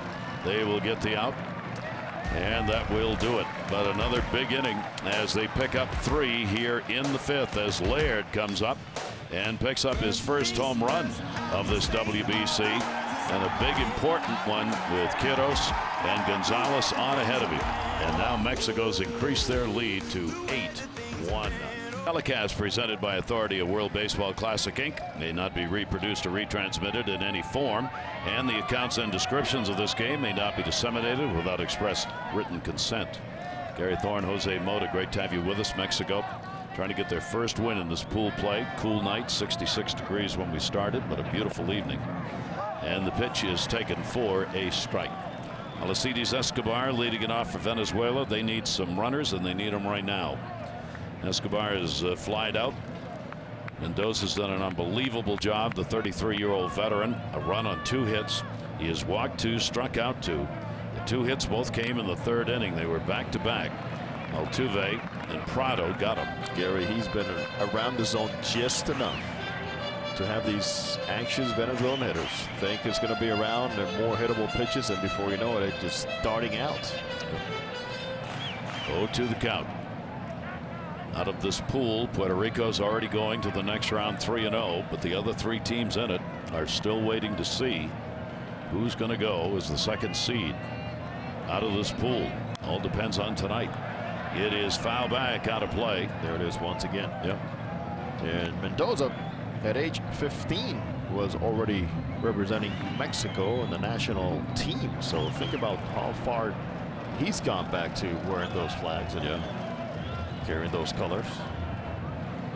He's carried the ball club tonight, pitching-wise, because that's where they've had a problem in their losses. 10-9 to Italy, 9-4 to Puerto Rico. Here's the 0-2 delivery on the way, and that will be up. Escobar, a couple hits, 9 at-bats in the Classic. And as you mentioned earlier, now Mendoza traveling as a globetrotter and pitching in Japan. But interesting the way he got signed is scouts came to see Luis Cruz play in a tournament when they were 15 years old. And before you know it, the mom says, well, all of a sudden my son's pitching, and I see scouts start bringing in and taking out their radar guns. He got a hold of that one. That'll be driven into the corner. Escobar on his way to second base. Played by Navarro back in. So Escobar delivers a leadoff double, just their third hit, and they get the leadoff man on base for the first time tonight. Alcides Escobar pretty much providing the presence of a leadoff hitter, and got something in, and it's not exactly what Mendoza wanted to see out of that pitch. It just did not have the effect down that was needed. And that may be it. As we'll have a visit to the mound, and the applause being given up right here by the manager, and well deserved for Mendoza. He will leave to a great hand from the fans here from Mexico.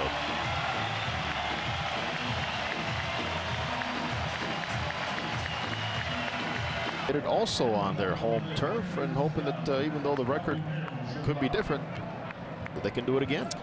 And here is Carlos Torres, his second appearance in the WBC, workhorse with the Brewers.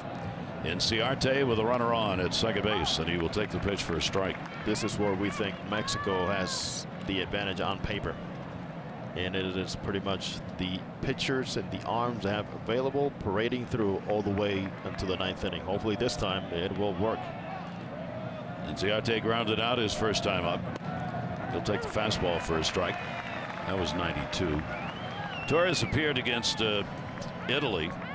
In Italy's 10-9 win, Torres worked an inning. He had 1 strikeout, 1 walk. Inciarte 1 for 8 here in the Classic. 2-strike count on him. And a chopper to keep the at-bat alive. Torres, 34 years old. Talk about being a workhorse. He is in the National League last 3 years. 204 appearances, 8th most in the National League over that period of time. He knows he wants the baseball, wants to work. He has the ability to bounce back and provide really so much comfort for his managers. 2-strike count again. Inciarte delivers. That's going to go into the gap in left center field. Nobody's going to catch that one. It'll take a hop, bounce off the middle of the wall. Escobar will score. Inciarte goes into second base. Back-to-back doubles here in the 5th inning. First RBI of the Classic for Ender Inciarte, and that will make it an 8-2 game. Well, Gary, it appears that it could be an advantage for you, but we saw what happened in their first game with Mexico, having a comfortable lead, I would say, quote-unquote. So the arms available are mightily important experience-wise. And here's what they have out there still, and so many recognizable names.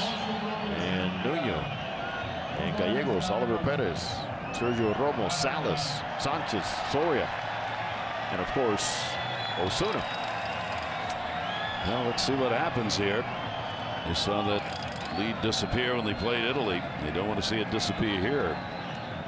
Chirinos at the plate. He takes a big cut and fouls it back. He drew a walk, scored in the 3rd inning. 8-8-0 now for Mexico. 2-4-0 for Venezuela. Keep in mind, Venezuela is the home team in this game, which could come into play here if they're able to chip away at the lead. It certainly came to be a factor against Italy, as many of the fans were stunned going home. Wait, game is over. We're home. Stepping out of the batter's box, Chirinos off second base. Inciarte with a double.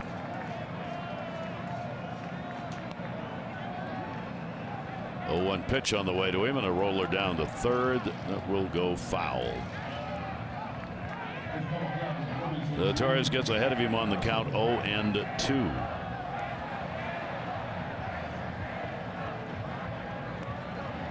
Fans remember Every time a run is scored against Mexico, it gets fairly quiet. I'm right with you.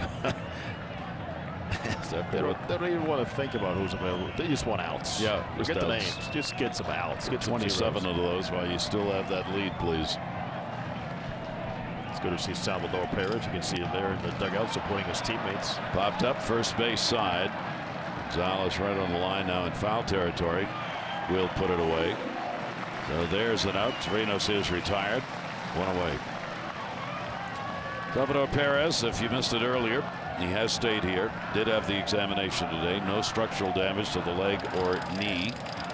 Expects to be back within a week and a half to 2 weeks playing for Kansas City. So that's great news. Great news. Inflammation, and he says, I am staying to support my team. Eventually, yes, I'll make it back to the medical staff of the Royals. But he also mentioned how it happened. He says, you know, these things happen in a baseball game. It could have happened in spring training. Okay, so let's leave that alone. Got his leg caught underneath his own teammates. Butera's body on a play at the plate. One down. Runner remains at second. Here's Altuve going after the first pitch. Left center field. Navarro coming over. So is Verdugo. Look out. Played by Navarro, who will get it back in. So the left fielder gets the fly ball off Altuve's bat. He's 1 for 3. And more importantly for Mexico, there are now 2 down. And Inciarte is still out there at second base as they chat in the outfield about who calls off who. Usually you'll see that countdown for the outs begin more naturally around the 7th inning, but for Mexico it starts at this very moment. And Prado will stand in. Base hit RBI in the 3rd inning. 4 runs batted in so far in the Classic for Martin Prado. Inciarte still out there at second. 2 down. A little turnaround. Nobody over there to cover the bag.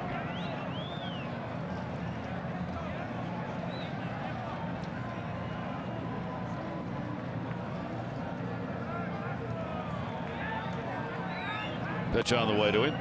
That will miss inside for a ball. It's exactly what Prado does not want to see. Anything near that front foot. He has hit 3 foul balls off of his lower left leg today. So Torres is going to go right in there again. That one fouled away, got it out a little bit.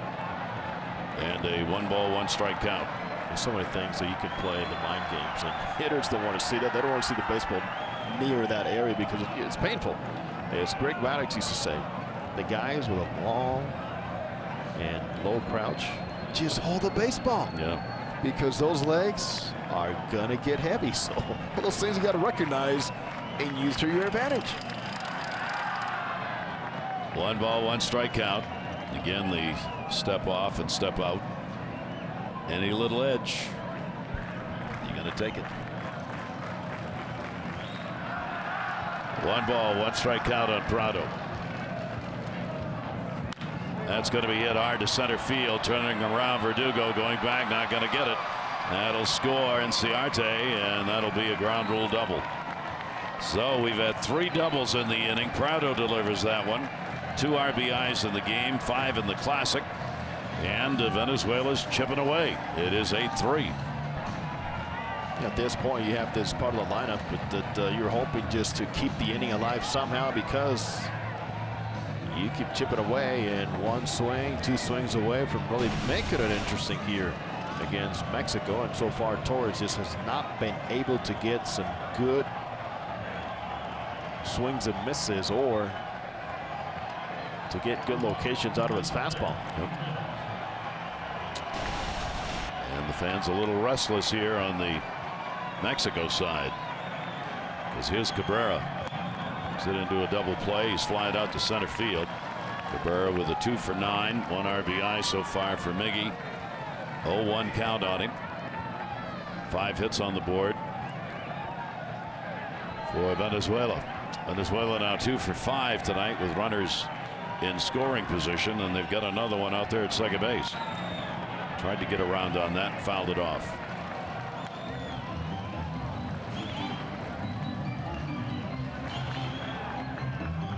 Rally caps already. Yes. In this case defensively. There's concern. Oh yeah.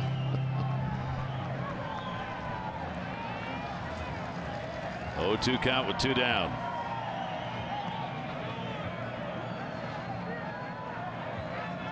Cabrera lifts it. That's going to be a base hit. That'll be an RBI. Prado will make the turn. He'll score easily. Cabrera comes through his second RBI of the Classic. And it is now an 8-4 game. Well, solid job by Luis Mendoza in getting them to this point. But the well-advertised bullpen is causing many concerned looks here for the fans in Mexico. And we'll have another visit to the mound just to chat about it at this point, as Venezuela's making things a little uncomfortable. In fact, a lot uncomfortable for Mexico right now. And it's Miguel Cabrera involved right in the thick of things again, and for Miggy having the ability to just turn things around and put the pass behind quickly. Grounded into a double play to end the third inning. Yeah. And he comes here 0-2, gets something that perhaps is considered a good pitcher's pitch, but Gary, with those mechanics Miguel Cabrera possesses, he can spoil many good pitches, and he has throughout his career. Did that time. Rigoberto Beltran went out, the pitching coach, to have a word with Torres. Torres just having no luck here in this Classic. It'll be 3 runs in on 4 hits here in the inning. 3 doubles. Escobar and Ciarte and Prado. Now the base hit by Cabrera. 8-4 lead for Mexico, and here's Gonzalez. Carlos Gonzalez, a strikeout, a ground ball out. Shift on in the infield against him, and the pitch in there for a strike. He thought it might have been inside as he looks back. Well, perhaps Rigo Beltran said, Carlos, you know what, let's find something else. Let's start mixing up from off speed and getting these guys to start guessing a little bit more and not score the baseball as they have here so far. 0-1 the count. Gonzalez watches that one. It will go away. Count goes to 1-1. So Venezuela's made it a ball game now. 8-4, and we're only in the 5th inning. Long way to go. They got Mendoza out of there. He'll be charged with 2 runs on 3 hits at his starting performance. Chopper that'll go to second base. Cruz has got that one.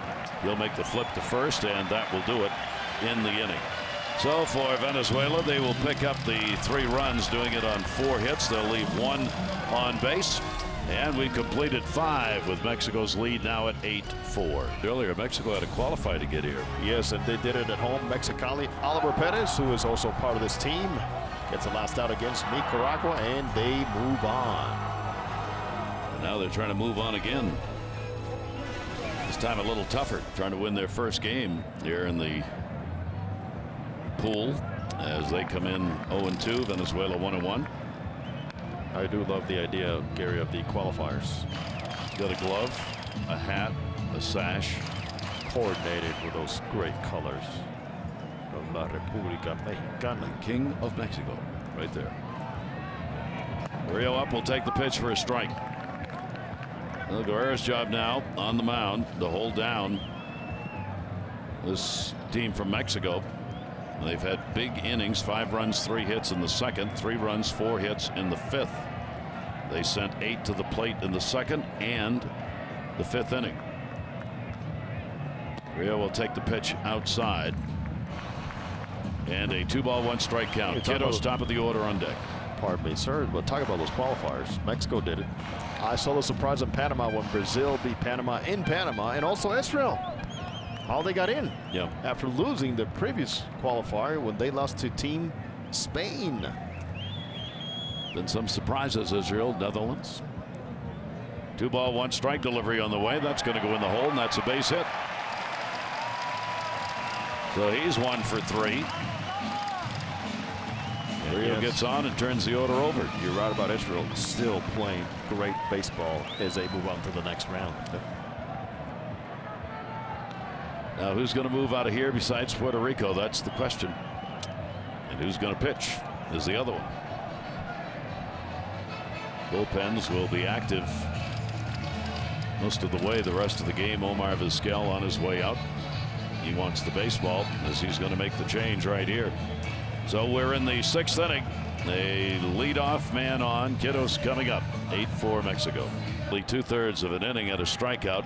Did give up a home run though. 1 run, 1 hit in that ball game. And a strike taken. Runner on at first base. Nobody out. Quiroz, who delivered a home run in the 2nd inning, a 3 RBI shot, his 2nd homer of the Classic. He's also drawn a walk and scored and flied out to left field. They're expecting a bunt. Prado is moving in at 3rd base. I hope he doesn't bunt. Yeah. And just fooled. The way he's been swinging the bat throughout this whole tournament, the way he's seen the ball, the way he's driven the ball. Do not waste his bat here. Rondon throwing some heat that time, down and in. Quiroz has got 5 RBIs in the Classic. Here's the 0-2 delivery to him, and that's going to be outside. And that home run that Rondon came in and gave up came of Mets prospect Brandon Nimmo on a breaking ball in the outer half down in the zone, and Nimmo deposited way over 420 feet to center field. One and 2. Rondon's delivery, and that's going to be a base hit into center field. At second base, Carrillo will stop. Inciarte will get it back in. And Mexico looking to get back. A couple of those runs picked up by Venezuela. First 2 on here in the 6th inning. Quiroz on base now 3 times. The home run, 3 RBIs, the walk. He scored, and now comes from behind on a pitcher's count. And Rondon not able to make the pitch, and of course Quiroz has been ready for anything here tonight. So 1st and 2nd. I think we got a pinch runner down there at first base, did we not? Yes, we do. Quiroz is coming out of the game, and Roberson is on. We have seen Roberson involved in previous 2 games.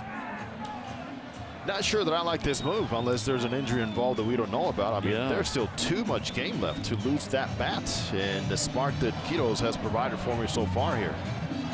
Yeah, that's kind of an interesting move.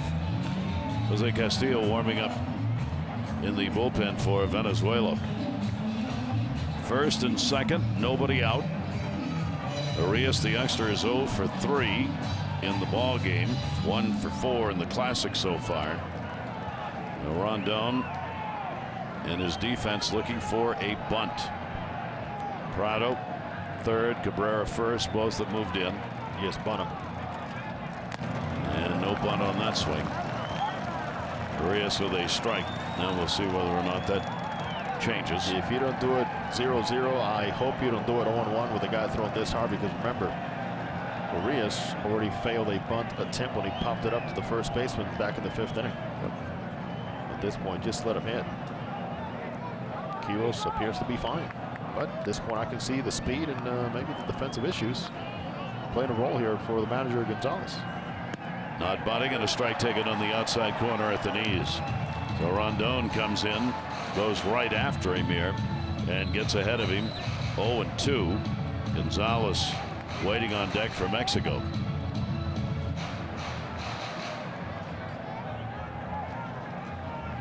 They'll play back now, obviously, with a 2-strike count at 1st and 3rd. Arias, the 0-2 delivery to him, and a chopper back to the mound. It'll go by. Escobar 1, no relay. Little roller over to 3rd base goes Quiroz. They get Roberson at 2nd base, and Arias reaches on the fielder's choice. Smart, athletic, instinctive major league play there by a good shortstop. That's Gold Glove flashing on the play, on the instincts, and a big out there from Escobar to Altuve. Not an easy play. You got to make a decision so quickly. Show it to your guy at 2nd base and make sure you don't compromise him as to throwing that ball in the inside part of the bag. Good job, Alcides from La Sabana in Venezuela. And another pitching change. So the matchups coming now as Omar Vizquel makes his way back out. Rondon faces only a couple of hitters and gets one out. So Jose Castillo, runners on at first and third, only one out. And Adrian Gonzalez is at the plate. Mexico trying to put some more on the board. And the pitch taken away for a ball. Adrian Gonzalez knows Gary very well. He's going to be seeing a steady diet of sliders and the fastball only for show. Career .272 against left-handers. Picked up a base hit and scored in the 5th inning. Lines that one down the line, left field, over. Diving catch made. Herrera, runner will tag and score from third. So a sac fly and an RBI. Carrillo scores from third base, and it is a 9-4 game and an RBI for Gonzalez. It's all coming together slowly but surely for Adrian Gonzalez on the way he is seeing the ball, the way he's stung the ball today, and a good play by Odubel Herrera. A good athlete making a magnificent play on a ball that perhaps he thought it was going to carry a little bit more. But look at this approach. He is landing on time now and driving the way that Adrian has done it throughout his career. Runner is already down to second base. Arias goes back to first. 2 down, runner at first base, but a big run in here in the 6th inning. Laird talking about key hits in this game. 5th inning. Picked up his first home run of the WBC this year. Good for 3 RBIs. He has walked and scored and hit into a double play. He now has 4 runs batted in the 3 games here in Mexico. Jose Castillo. Timeout asked for at the plate. He's got a big arm. Those 49 strikeouts in 40 innings in the minor leagues. And a pretty good ERA. Just over 2. Castillo's delivery, and that will be in there for a strike. It'll be 92 to 95 miles an hour. 9 runs, 10 hits for Mexico. Pitch taken away. So they really putting on some offensive numbers here in this ball game tonight. And despite the 3-run 4-hit inning in the 5th for Venezuela, they came right back and have answered. You get one back. It is so important to have the ability to continue adding on. 2-1 delivery on the way. In the air, right field, over near the stands. Gonzalez over, ball drifting back a bit towards him, and he will put it away and make the catch. And that will do it here in the 6th inning, but a run is added on a couple of hits, no errors, and 1 left on base. Mexico, a must-win game. They lead it 9-4. Martinez, known for a big bat, and an 0-6 with everybody on, launched one. And that's the kind of numbers that they need to put up here, Venezuela, to get back into this ball game against Mexico. And here he is, but this time nobody on as he'll lead it off in the 6th inning. And there is Vidal Nuno on to do the pitching, and that will be down low for a ball. Torres worked an inning in relief, charged with a couple of runs on 3 hits. Mendoza the starter, 2 runs, 3 hits, and now Nuno.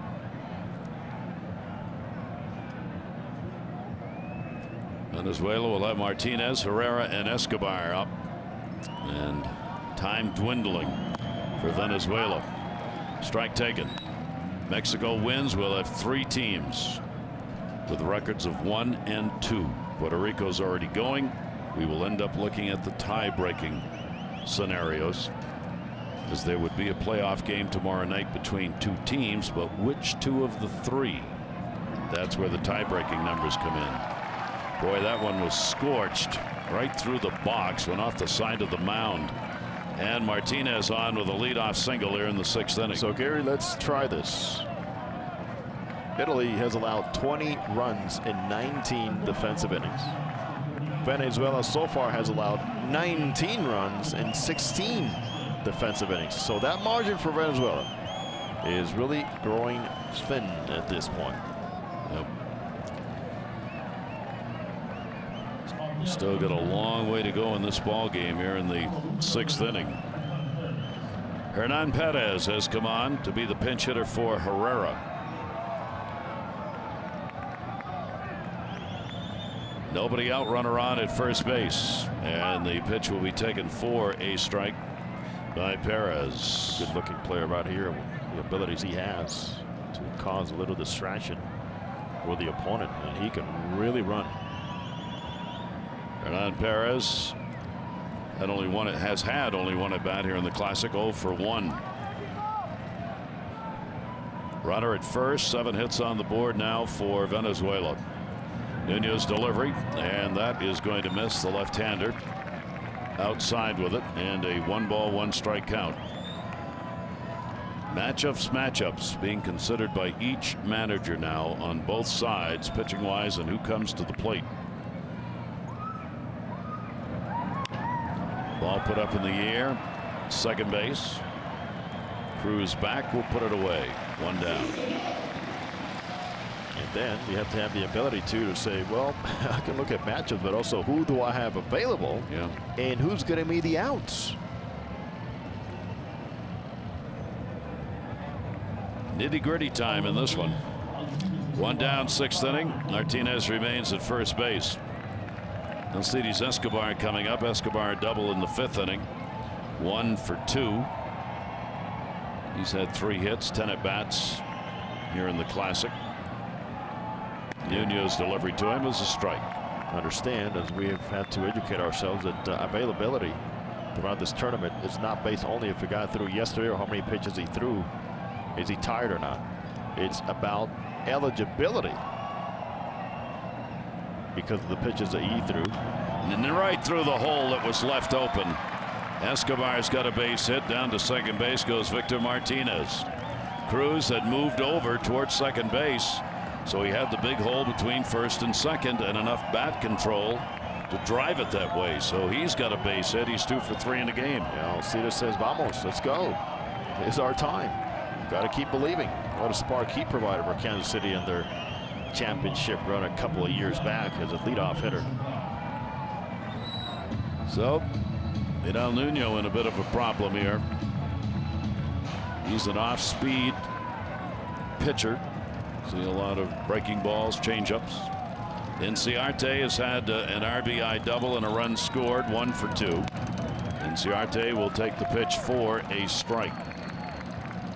Ender Inciarte, 8 hits now for Venezuela. First and second, 1 out. Hole here is between third and short, with Arias over covering at second base, trying to hold Martinez tight. Nunez delivery outside. Good stop made that time. I don't know how Carrillo got a piece of that. He had the glove coming down over the baseball. That's tough to make a catch on. These are some of the tough things that you face when you have so many arms parading through the mound. Guys that you're not familiar with. Yep. 1 ball, 1 strike count. You can see the tension in the stands on both sides. In the air, center field.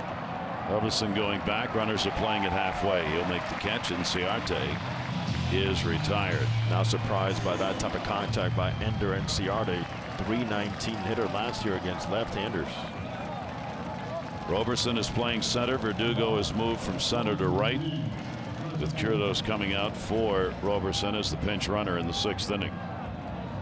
And Carrillo trying to get more familiar with Nuno, visits the mound, and certainly he knows he's got to make better pitches than he's made here so far. Robinson Chirinos coming up. A walk and a run scored in the 3rd. He has popped out. First appearance in the WBC in this game, as he is on doing the catching. And Salvador Perez up with the injury. 2 down, 2 on. Got a round on it, fouls it off outside of third base. Well, Chirinos trying to add an offensive flavor to the game now. A lot of pensive faces. They still want to believe and continue to cheer.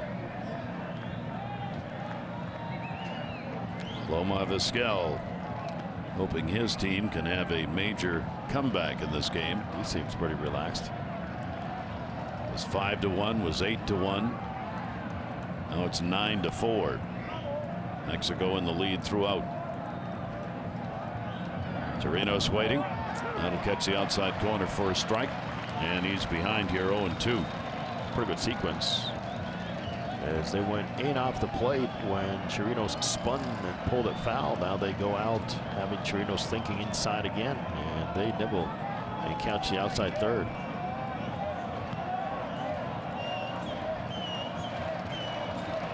Step out in the batter's box.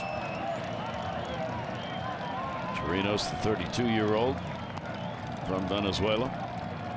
0-2 delivery to him. And he takes advantage of it. He's going to put that one in the gap. Martinez will come around to score. Escobar at third will be held. It'll be a long single and an RBI. Well, he gets it done after falling behind in the count, and it is a 9-5 lead for Mexico. Joey, while you start inside off the plate and you fell off and then you see something running away, it makes you more aware of what you need to do as a hitter on covering each one of those thirds, but also it makes you even a better hitter on mistakes made out over the plate. That's what happened here. Right over the heart of the plate, that breaking ball just got too much of the white. Well, Venezuela continues to put some runs up on the board here.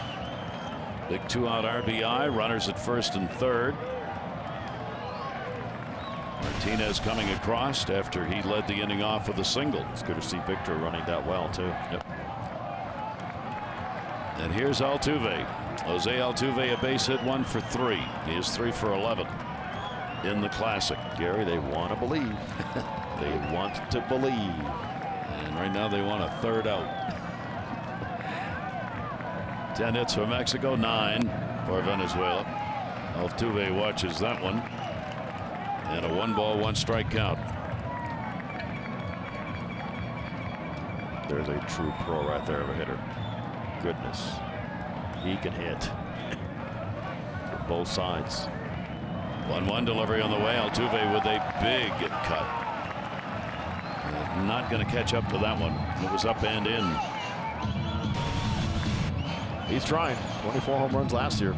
And he tried on this one. Got spun around. And tightened up too. Venezuela now 4 for 8 with runners in scoring position. 1-2 delivery. That'll go to short. Long throw to get it over to first base. Not in time. Runner is safe. And there's no replay. Altuve beats it out for his second hit. And they've got runners at first and second as Altuve avoids the third out. And a run scores Escobar, and it is 9-6. Hustle all the way, and for a young player on a very close play at first base, it's the rush and the speed of the game all of a sudden when you start playing with this quality player. It's just that he did everything right. It just a slight sail up on that throw. It's enough to take something away from the throw itself getting in there, and Altuve, even though he's running, he really turned on the Jets, man. Oh, he can go down the line in a hurry. Argument was made. Edgar Gonzalez went down to first base. Doug Eddings, who made the call.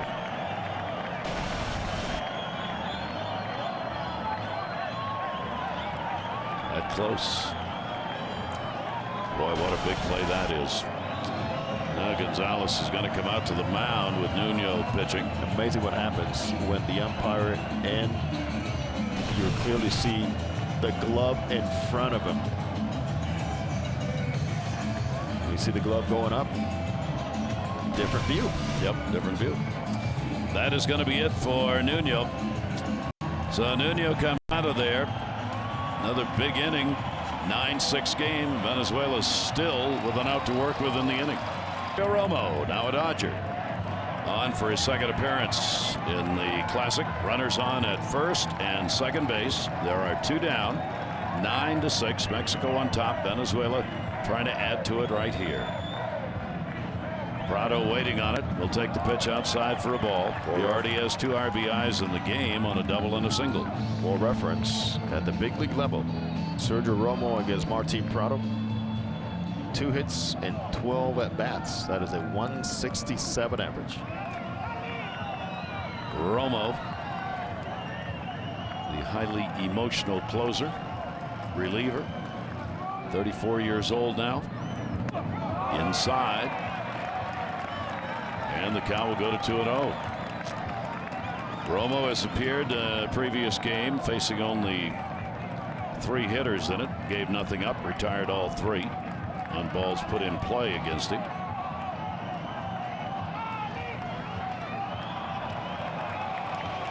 Quiroz on at second base. Altuve's on at first.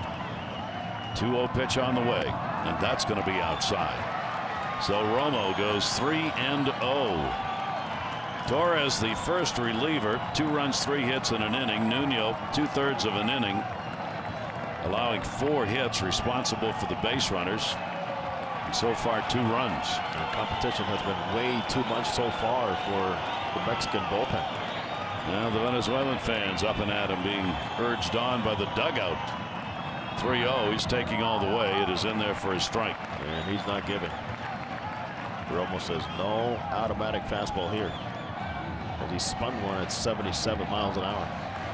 Each team has picked up 10 hits in the ball game. They cheat in behind the runner at first base, Gonzalez, because Altuve's a mile off the bag. That pitch is going to load him up. So Romo comes on, first batter faced, he walks. Mexico needs to stop the slide here. And here may be the biggest at bat of the ball game. Bases loaded, 2 down. And the gods of baseball will that we should have Cabrera coming to the plate. Miguel Cabrera, base hit, RBI his last time up. 1 for 3 in the ball game, 3 for 10 in the Classic.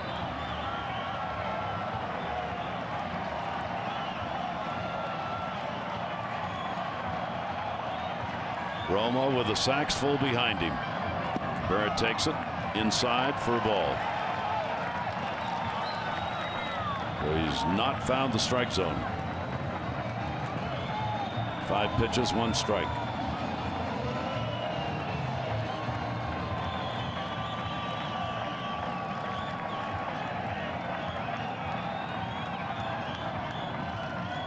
Delivery on the way. Cabrera takes that one. That is there. And 1-1. So part of the plan for Miguel Cabrera. Gauging.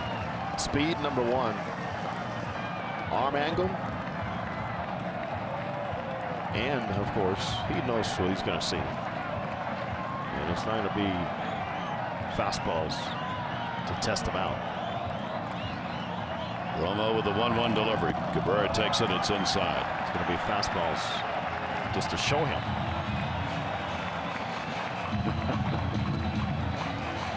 Led by Herbert, Solarte, and Felix Hernandez. Keaton Felix having a great time. Along with Martin Perez. Count goes to 2-1. Cabrera waiting way outside. No place to put him. And a 3-ball, 1-strike count. He knew that was coming. He has been looking for that pitch. Tracked it so well, there's no chance of a swing and miss there. Quiroz is at third, picked up a base hit. Altuve an infield single on at second. Prado with the walk is on at first. 3-ball, 1-strike count on Miguel Cabrera. And Romo's pitch to him down to third base. Play anywhere for an out. They go to second and get it. Flared over to Cruz, and they get Cabrera to end the inning. But Venezuela able to cut into it as they add a couple of runs and make it a 9-6 ball game.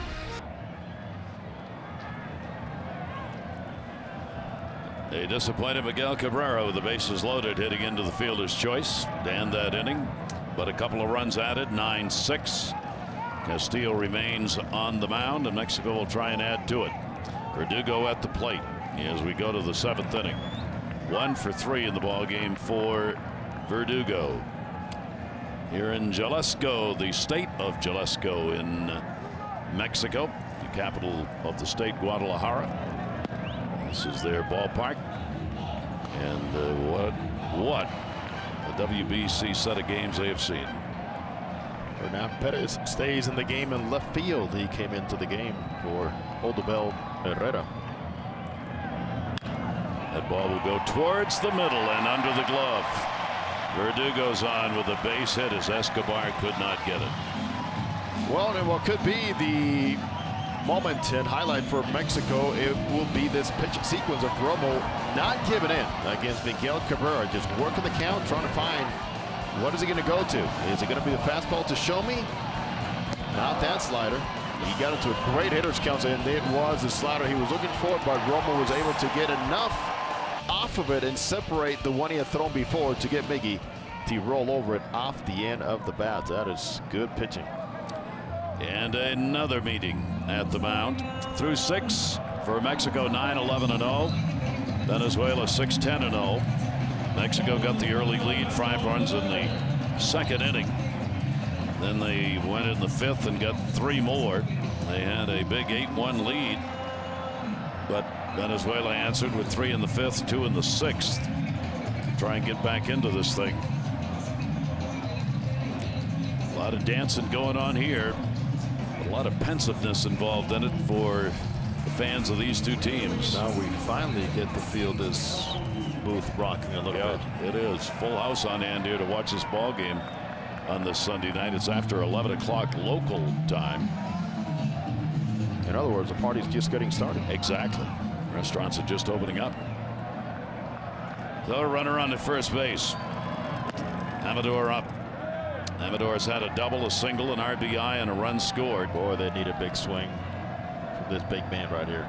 He has had 1 home run, a couple of RBIs in the Classic. Outfield will play him deep. We've had very little breeze here in the game tonight. There have been a few showers that have gone by with a couple of sprinkles, so the air has been a little heavier and the ball's not carried as it has in the previous games, including this afternoon's game, where Puerto Rico beat Italy 9-3. I love this. Let it fly. Just a little bit of a tailing action, enough to offset his barrel position. The ball beat him a little bit too. A 1-ball, 1-strike count. Look over to first. Lefty's delivery. Another big cut right straight back into the screen. Fastball 94, really not allowing Amador to find that extension he needs. At least to pull, because to go the other way, as we found out early in this ball game, he does not to get extended.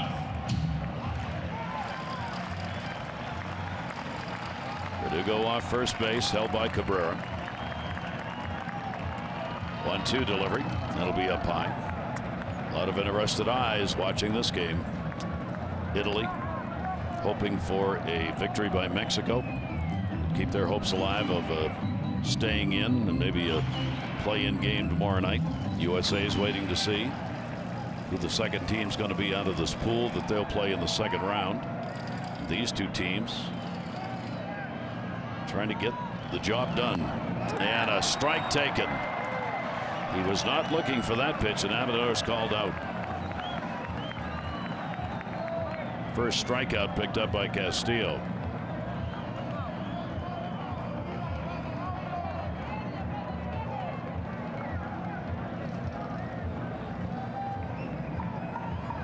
So Gary, I know where you're taking me here. So listen to this. The next earned run Venezuela allows, and they lose the game today, they will be eliminated. Say that again. Unless they win the ballgame. Repeat, the next earned run Venezuela allows and they lose the game today, they will be eliminated unless they win the ballgame, which will take care of business. Now, because that will be the 20th overall, which is the same as Italy. But Italy has allowed and only allowed 17 earned runs. The next one for Venezuela will be the 18th, so that is another tiebreaker within the tiebreaker explanation. And it must be an earned run. Well, that whittles things down. We're slowly whittling this thing down. Pitch is taken inside for a ball. Venezuela's facing that as well as trying to get back into it. The answer to them is win. So the many Italian fans listening, watching this game, you understand a little bit more. So do we, just a little at a time. Infante up in the bullpen, big cut, and didn't get a hold of it. Efrain Navarro at the plate. Navarro a walk, a run scored. He is doubled, and he is flied out. He's got a runner on at first base, one away. We are in the 7th inning. Mexico 9-6. They've had the lead throughout.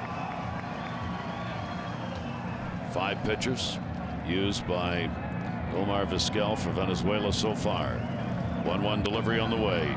Fought off the other way. Count goes to 1-2.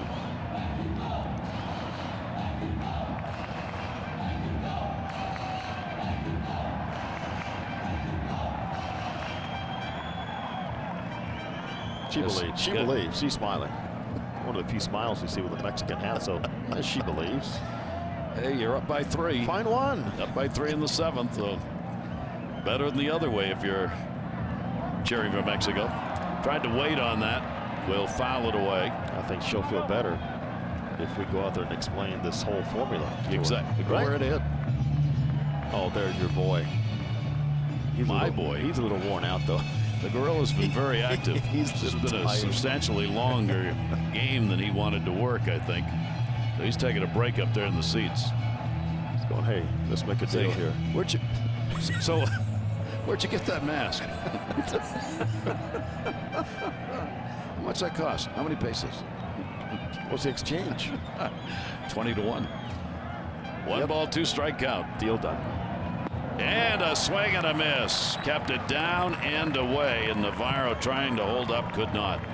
2 consecutive in the K department for Castillo. Good stuff shown by Castillo for both sides of the plate. And he really has found a consistent, efficient, and really wipeout release point for this slider.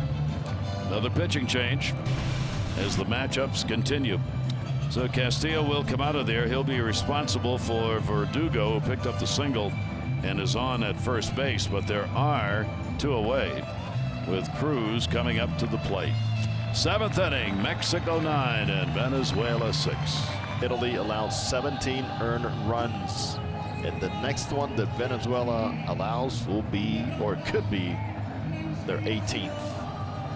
They're hoping that does not happen. Gregory Infante out of the bullpen as the matchups Omar Vizquel continues to make in this game. He has appeared in a previous game. They worked only a third of an inning and retired the batter that he faced. We have seen grinded out games throughout this pool play in the WBC.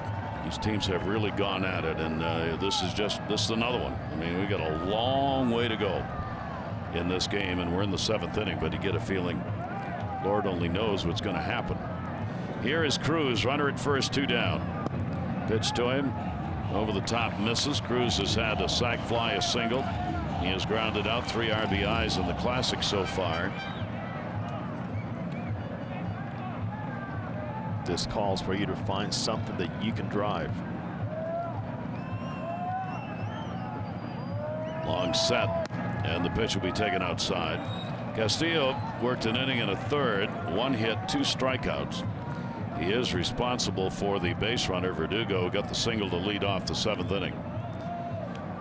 Twice Verdugo has attempted to go, but twice he's been stumbling. Just cannot get comfortable with that first step. 2-0 count. Not a particularly big lead down there. Not going. And the pitch is going to miss down low. So Infante falls behind 3-0 on the first batter he's facing. And it's a good point by you, only because if you're a manager, you give him the green light first 2 pitches. If you see him hesitating, stumbling like that, you take it up. This guy has no idea, no chance. I cannot take that chance and take the bat away from Cruz here. No, you really don't want to do that. Omar Vizquel, you saw him walking around over there in the dugout. He's trying to continue to figure out what these matchups potentially could be as the game goes along. Here, batter by batter, taken all the way and walked him on 4 straight. Well, that's not what he wanted out of Infante. Absolutely not. And for Vizquel, it took him 9 different pitchers to get the win against Italy. 9 different pitchers. He may do that here to get a win. If he's forced to, he's got the arms to do it. He's got to use them. Espinosa, the pitching coach, again will make his way out. 2 down, 2 on, runners at first and second base. Grillo's going to be coming up. He's trying to settle Infante down, make sure they get him on the page they want him on as to how he's going to work here. Yeah, Espinosa's got a strong voice, man. He wants to be heard. He wants to make that message as clear as possible. There's no hesitation. There's no confusion, because it's not even involving the catcher. It's pitching coach right to his pitcher.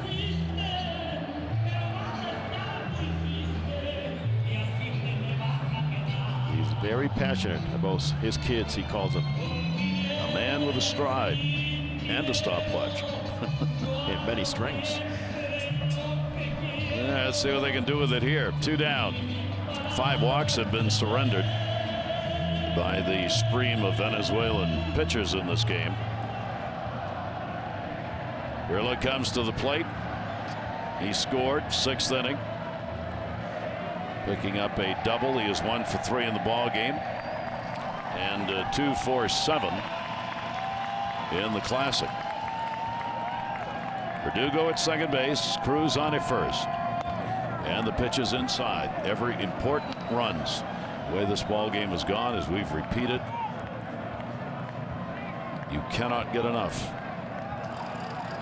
180 feet away is a potential earned run against Venezuela. 1-0 count. Monte's delivery, and that's going to catch the plate. Not much question about that one. Mexico has gone 3 for 6 with runners in scoring position in this ball game. They have stranded, see, 2, 3, 4, 2 of those in scoring position. Venezuela has stranded 7 in the game, including the bases loaded in the 6th. Foul back, that's the one he wanted. Hoping to see that pitch back. Love that aggressiveness. He's right on this pitch. Just enough movement to not allow him to square it on the barrel. Jose Carrero at the plate. He's doing the catching. And he's trying to pick up an RBI. He doesn't have one yet in the Classic. Limited at bats for him. Verdugo's getting a giant lead at second base. They're not going to try and hold him there. They don't want to give any ground in the infield. So Verdugo wandering a third of the way down towards third. He'll be off, of course, on contact with 2 away. 1-2 delivery on the way is going to be inside. You know, something else is really important that comes into play in middle infielders. Catcher, everybody has to be aware of is the lead the runner at first base is getting. He's got a great lead, gets a good jump, then you got to forget about the force play, which might force a longer throw from one of the infielders, especially, of course, coming from the left side. Cruz has him getting a big lead as Cabrera is playing back.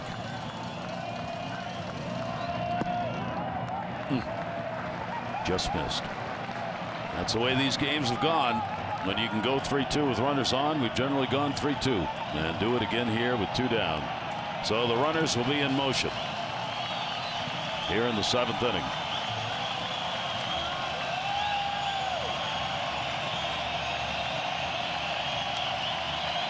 Nine 9-6, Mexico on top.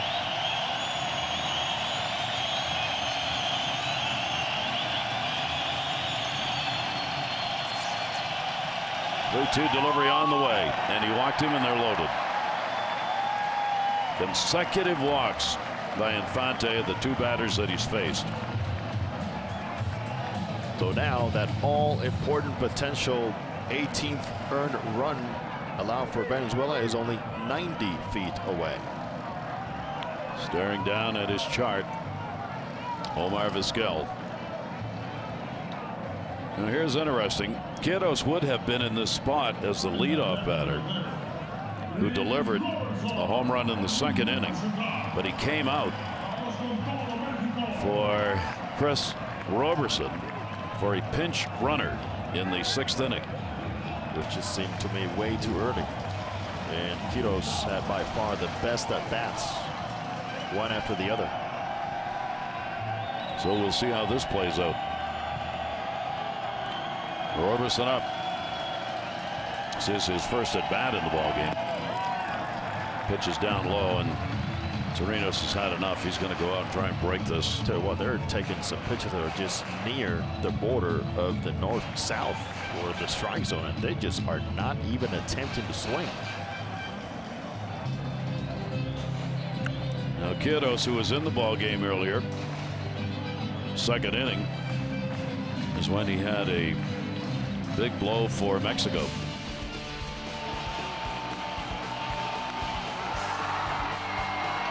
That's his second home run of the Classic. And with the 3 RBIs, he's got 5 in the 3 games played here, but he's out. And Roberson is the man in that spot. 1-0 delivery on the way, bases loaded. That ball down the line, curving, and it is foul.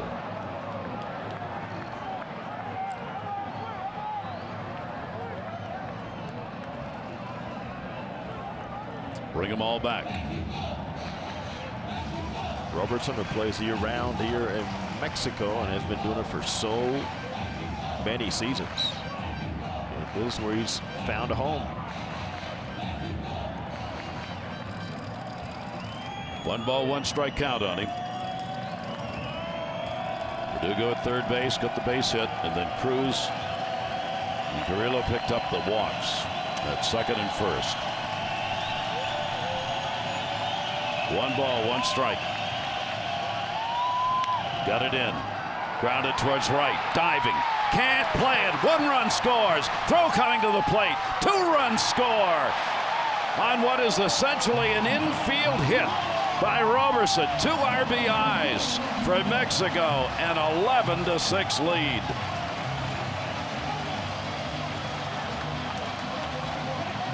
So the so-called local kid, Chris Robertson, comes in early in the game.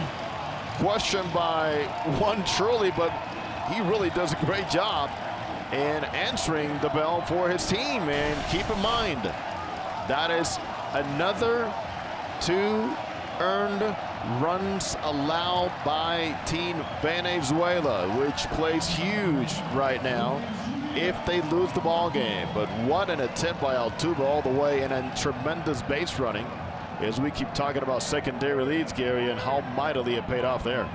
And the cheering from one side. How about that one? Altuve dove and just could not come up with it to make a play. That is huge. If Mexico wins, Venezuela is out at this point. 2 down, runners on at first and second base, and a strike on the outside corner. Reyes at the plate. The shortstop is 0 for 4 in the ball game. What a big infield hit. Terrific at bats here after 2 outs. Yep. 0-1 delivery on the way. Taken away. Those walks. Oh, those walks. A term used in baseball over the last 130 years. Interminably. Oh, those walks. One of them is scored. Cruz got on with the walk. Correa's down at second base. He had 1. 1 ball, 1 strike count. Trying to find a third out here. Swing and a miss and a pitch away. Ball bounced away. And the count goes to 1-2. 4 out of 6 walks issued by Venezuelan pitching have landed at home plate. Man.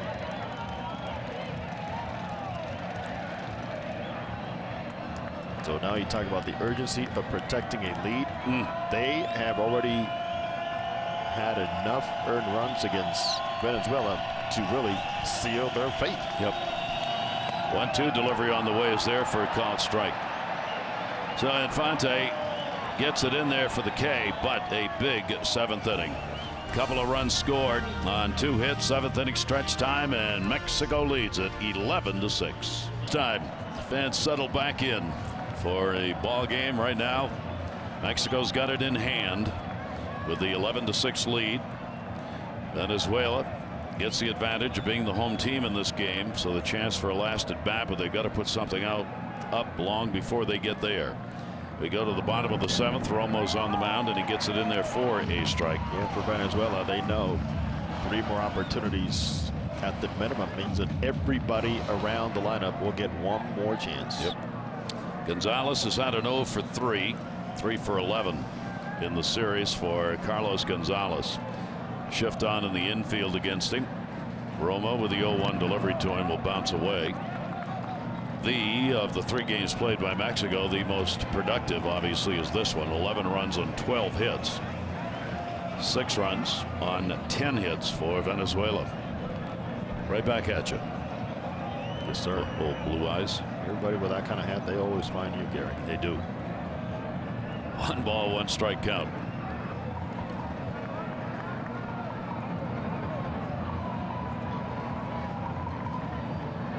And a swing and a miss on a turnover pitch. Screwball effect on that one, going down and away. There's John Romo, huge out, and retiring Miguel Cabrera with the bases loaded.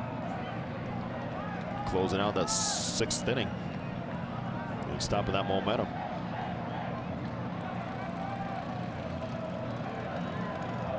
One ball, 2 strike count. Romo trying to get the leadoff man out of here.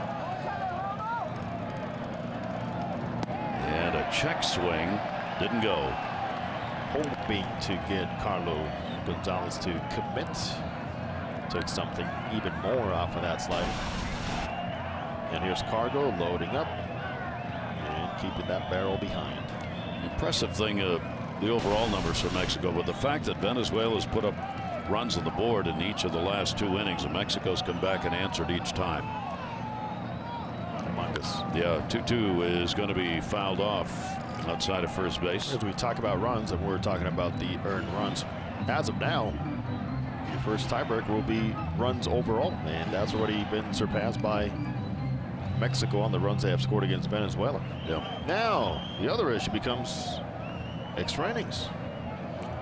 The formula continues. Let's wait till we get there. We'll keep you posted. Yeah, when we get there. 2-0, 2-strike delivery on the way. That ball's ripped. Base hit into right field. Carlos Gonzalez on a 2-2 count delivers a leadoff single, so he gets his first hit of the ball game here in the bottom half of the 7th inning, and they've got 11 hits on the board. Once again, to keep it all clean, if the game ends right now, Venezuela will be eliminated. Yep. Right now, Venezuela's only way to move on is a win. Right now, they got to win. And Mexico obviously has got to win. Make the other part true. Victor Martinez. Martinez, a base hit, 1 for 2 and a walk in the ball game. Victor's the DH for Venezuela. Romo came on in the 6th, a walk, and then the fielder's choice with the bases loaded, as they was talking about. We'll miss with that one and a 1-0 count. And these experienced hitters become even more vital as the game progresses. They have faced these situations. You have called these situations with these same hitters time after time, and you know what they do? They let the game come to them. 1-0 count. Romo's delivery. Right over the top on that one. And a 1 ball, 1 strike count. Whenever you hear that expression on any player in tough situations, when they speed everything up, try to make something happen, forcing things. It's total opposite for the successful veteran players. Time after time, they slow everything down. Jake Sanchez for Mexico. 1 ball, 1 strike count.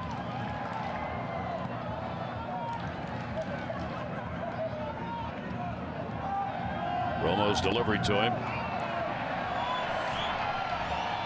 Didn't get the call on a close pitch. And the count goes to 2-1 on Victor Martinez. Martinez with Perez waiting on deck. A lot of scrambling going on, I guarantee you, everywhere now.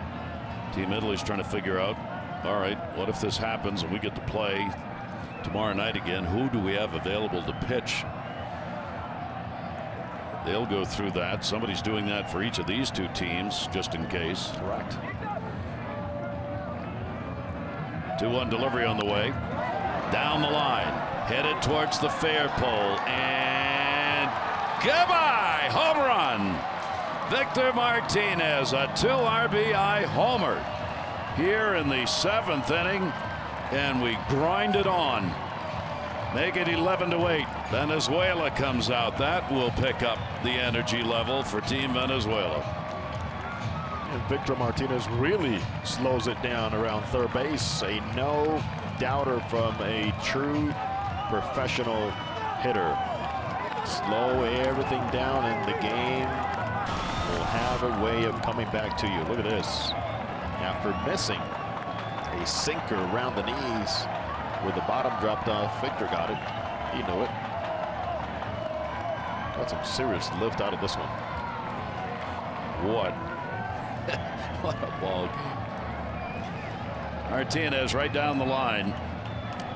That'll be his first home run in this WBC. A couple of RBIs for him. First RBIs he's picked up as well. Yeah, I think Venezuela's pretty much saying, forget all these formulas. Just win. Yeah, we're not done yet.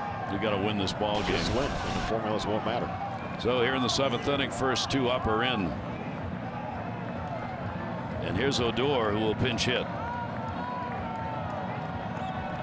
Renet Odor will pinch hit for Perez. Came off the bench and provided a big lift for Team Venezuela already with a double. Dangerous hitter. Odor will take the pitch. It is outside. I mean, look at the size of Odor and look at the log he's got in his hands. It's a big bat. And he is one who swings a big bat with big results. So the numbers among second basemen. Odor is going to get on. That'll be a base hit into center field. Makes a big turn, forcing the throw in. So the first 3 here in the 7th inning have reached. Now looking to the bullpen the other way. Odor comes on with a pinch hit. Escobar will be coming to the plate, and the potential tying run will be in the on-deck circle. Oh, before this tournament, you look at the pitching staffs and you figure, wow, Mexico playing at home. Look at the names on that roster, especially on the pitching depth side. And certainly it has been a questionable performance overall from their bullpen. And here is Alcides Escobar. Escobar a single, a double, and he is flied out. Romo with nobody out, a bunt that will be fouled straight back. Here's how this game has gone in the middle. Mexico, the visiting team, got 3 in the 5th. So did Venezuela. Mexico came back. They got 1 in the 6th inning. 2 were picked up by Venezuela. 7th inning, Mexico adds a couple of runs. Those have already been answered by Venezuela here in the 7th. Neither team has been able to shut down the other. Alcides Escobar trying to bunt on his own, as he does so many times in the big leagues. And so many times too, people start questioning Ned Yost, saying, wait a minute, I didn't do it. These guys just play the game, and I trust their instincts. Well, he's trying to get the potential tying run to the plate. He's trying to get on base. Odor at first.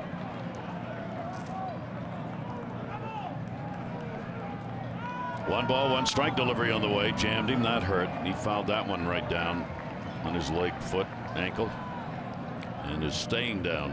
You saw Miguel Cabrera in one of the takes we had out of that dugout, and you know in his mind is this one more time with the opportunity to get it done. Changeup drops right into the leg, inside the shin. Oh, where Escobar is not wearing any protection. That hurt. So Escobar is going to try and walk it off. He's playing the middle infield on this turf. You know it's going to continue to hurt for a while. A lot of quick, subtle movements and angles to take starts and stops at shortstop. And of course, his legs on the offensive side are a huge part of his game. Who would have thought Venezuela is now out hitting Mexico? They trail by 3, but they've got 13 hits to Mexico's 12. So Escobar is going to try and stand back in. Odor on at first base, and a 1-ball 2-strike count with nobody out.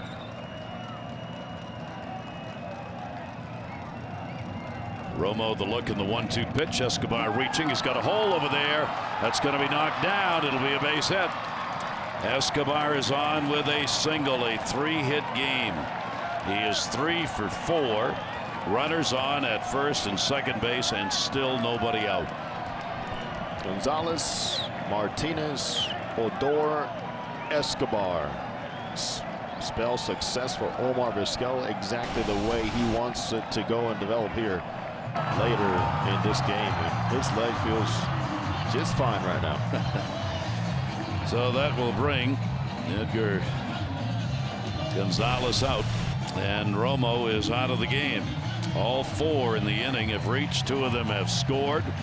Venezuela will bring the potential tying run to the plate here in the bottom of the 7th inning. Inciarte will be that batter. Enter Inciarte. He's going to face Jake Sanchez, who comes out of the bullpen bunting. Beautiful bunt. No play. Throw to third, and back to the bag goes Odor. As good a bunt as you can have. He was trying to move the runners up. That would have been enough. Instead, he loads the bases up with a bunt single.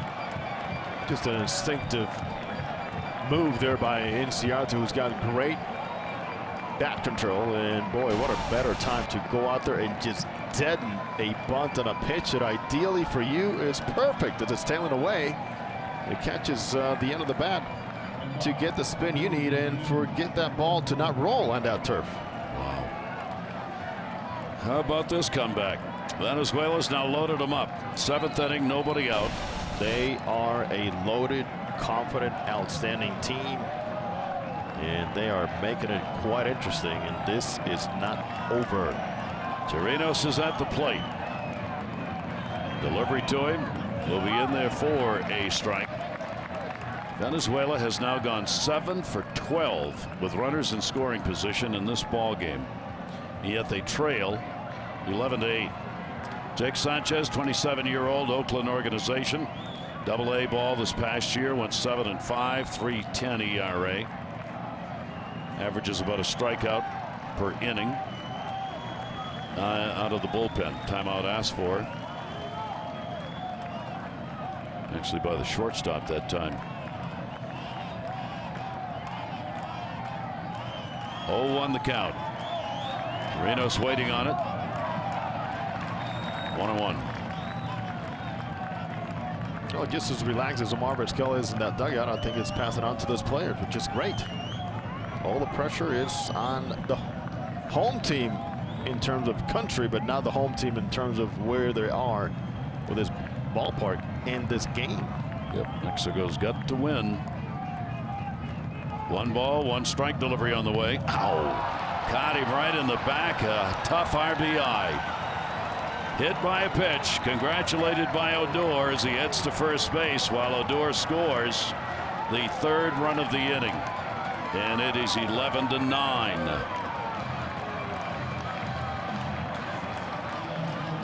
And they're still loaded. And there's still nobody out. One that got away, and it's going to hurt, but sure, it's going to feel good knowing what you did to get your team on the board. And they have mighty Jose Altuve as Chirinos takes this one right off the ribs. So he's got 2 RBIs, a base hit, and hit by a pitch. Altuve, 2 singles, 2 for 4. Grips it down to third. Knocked down by Laird. Comes to the plate. They get one. No relay anywhere. Big out. Laird coming home to cut down Escobar for the first out of the inning. Didn't have time to go anywhere else. Well, the bases will remain loaded with an out. You get the first out. That's all you want. Secure one. And don't try to do too much. Great reaction here on his left. He gets set to his feet to make the accurate throw. And the catcher Carrillo hangs on just enough with Adrian Gonzalez saying, hey, just hold it right there. Not too fancy. Prado. Bases loaded, one out. 8th batter to hit here in the 7th inning. You want Prado up right now. Yeah, he's got the hot bat. Delivery to him will be outside for a ball. He's already got 2 RBIs in the game and a single, a double. He is 2 for 3 and a walk. He's had 5 RBIs in the series and has picked up 7 hits in 11 at bats. 1-0 count. Prado takes it. Fooled by it. It was 81. He was looking for something a little faster. Reminder, Venezuela is the home team.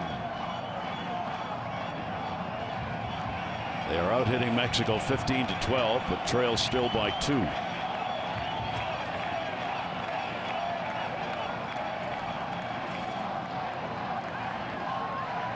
Jake Sanchez on the mound. 1-1 delivery on the way. That ball going to the middle. They got a shot at 2. There's one. The relay to first, and they get a big double play.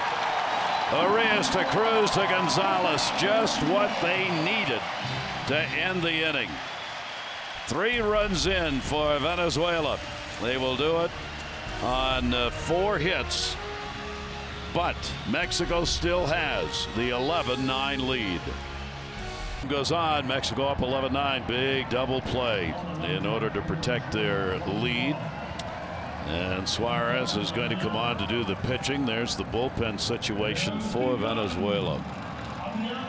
Crossing out some names. They still have some pretty interesting arms available. And guys that you can depend on in combinations if needed, Gary, to go on matchups with the lefty righties. Yep, and that's certainly what they're trying to maintain here. Suarez has appeared in 1 game. He gave up 1 hit and will throw a strike here. Adrian Gonzalez, as Edgar Gonzalez looks on from the bench.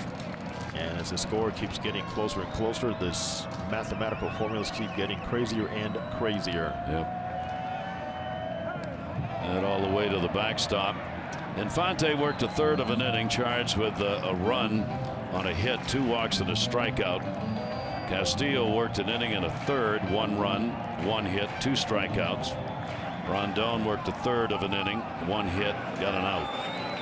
Part of the bullpen work that's been done in this game by Venezuela. 1-1 delivery on the way, and then it'll be fouled the other way. Foul. Gonzalez, an RBI sac fly in the 6th inning. Base hit, scored in the 5th. He has walked and has flied out. Adrian finally getting on the board. And after he had gone 0 for 10, he got that single in the 5th. He's been a factor here today, thankfully, for Mexico. 1-2 delivery, fisted. Center field. It'll be handled by Enciarte, and Gonzalez is retired, 1 away in the 8th inning.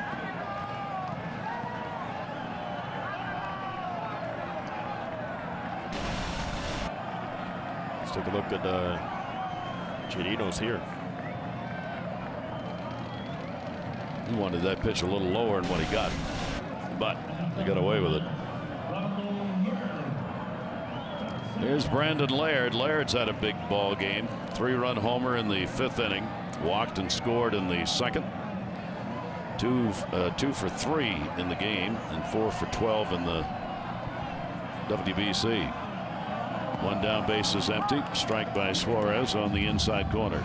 Laird provides one of those big bats that can really provide a little cushion with 1 swing here this late ball game, and every extra run is certainly welcomed. Hard to find a cushion in this game, isn't it?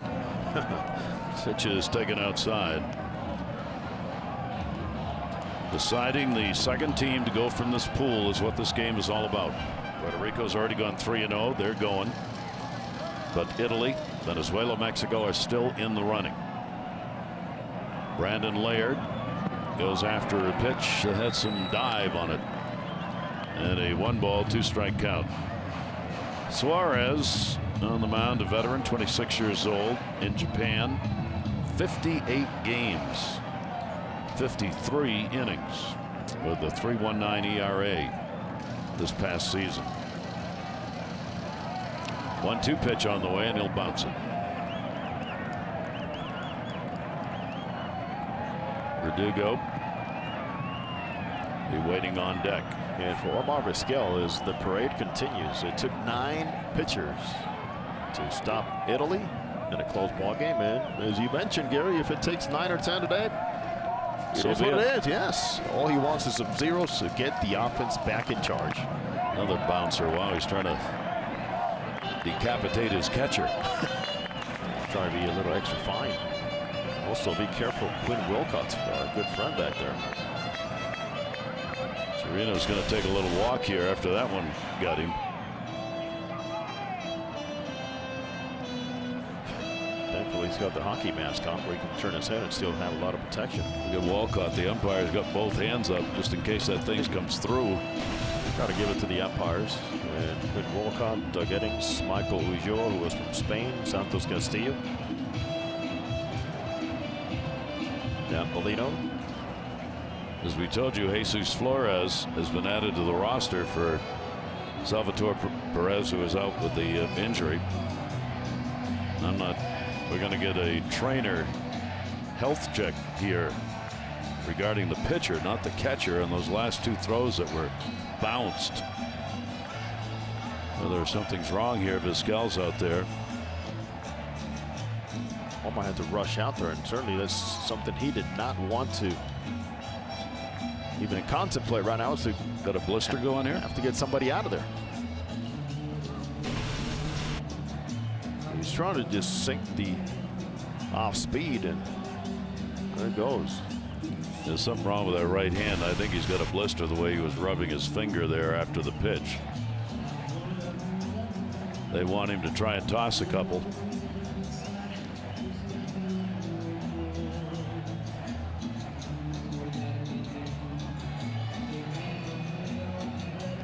That didn't look very good. He's hurting. He is hurting. Yep. It could be beyond a blister. Yeah, you're right. So he's out of there. Cross out another.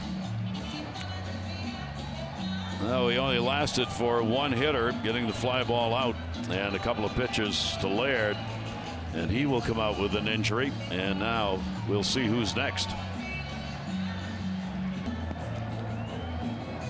64 games with the Angels, 3.45 ERA. You see the 51-15 ratio of strikes to walkouts there.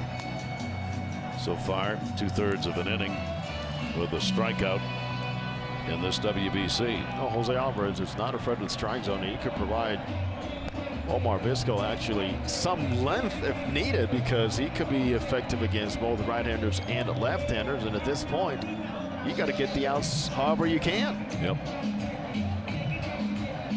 Mexico on top, 11-9, being out hit 15-12 by Venezuela.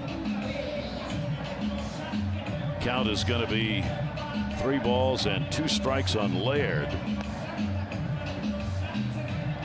who will come back to the plate and face a different pitcher, Alvarez. What a game, hitting the midnight hour here in Guadalajara. Gary Thorne, Jose Mota, great to have you with us. Pool that has provided all kinds of interesting baseball. Comebacks galore. One of them going on here by Venezuela. And Mexico just trying to hold the fort. Laird stands back in, nobody on. 1 out. 3-2.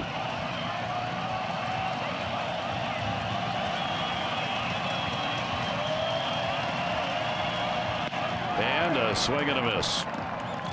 Well, he gets the strikeout, 2 down. Now, those Alvarez retiring a powerful right-handed batter, and he's got to go out there looking off speed. He was, but certainly a nice change of gripping, and the way that ball ran out and kept tailing out for Alvarez was terrific. So 2 outs. Side has not been retired in order since the first inning. Ball in the air to center field. Inciarte's got it. They're retired in order here in the 8th. Verdugo on the fly ball out. We go to the bottom half of the 8th inning. Venezuela coming up trailing by 2. Jake Sanchez remains on the mound to face Cabrera, who will lead it off in the bottom half of the 8th inning for Venezuela. He was the only one who did not come to the plate in the 7th. Base hit, RBI. He's into a fielder's choice, a double play, and flied out as well. We'll go out there and welcome this Miguel Cabrera leading off the inning. So Cabrera will be followed by Gonzalez and Victor Martinez as Venezuela tries to continue the comeback trail. 1-0, and the pitch is taken down low, and a 2-0 count to Cabrera.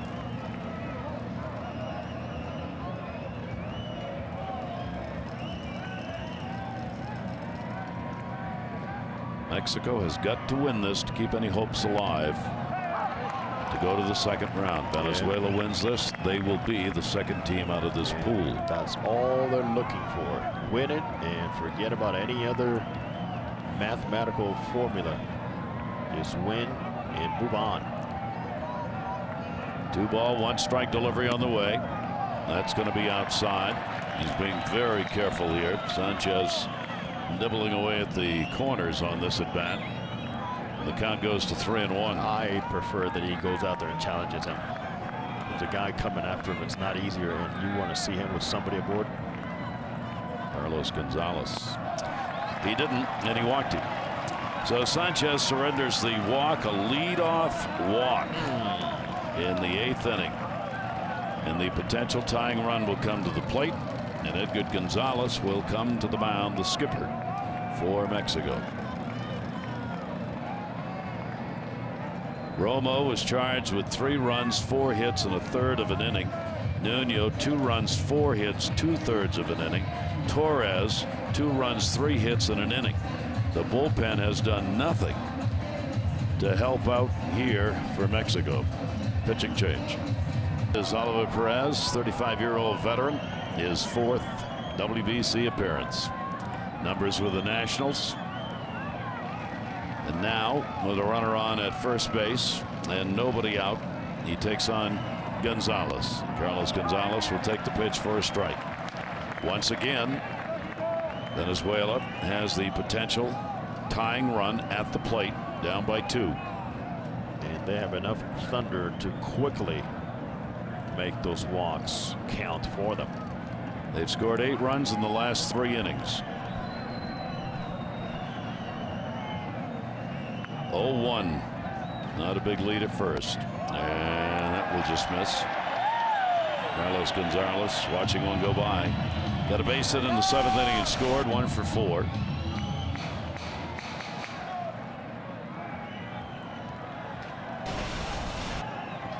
Carrillo, the catcher that time, set up pretty far away from the strike zone. 1 ball, 1 strike count. Big kick in the delivery will be chopped to third. That is a foul ball.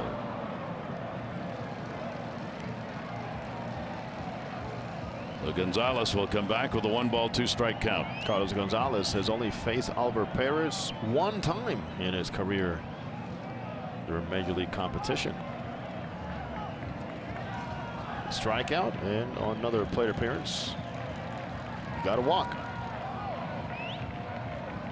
Miggy doing what Miggy does, and that is somehow one way or the other helping the offense by getting aboard and drawing a walk at a crucial time.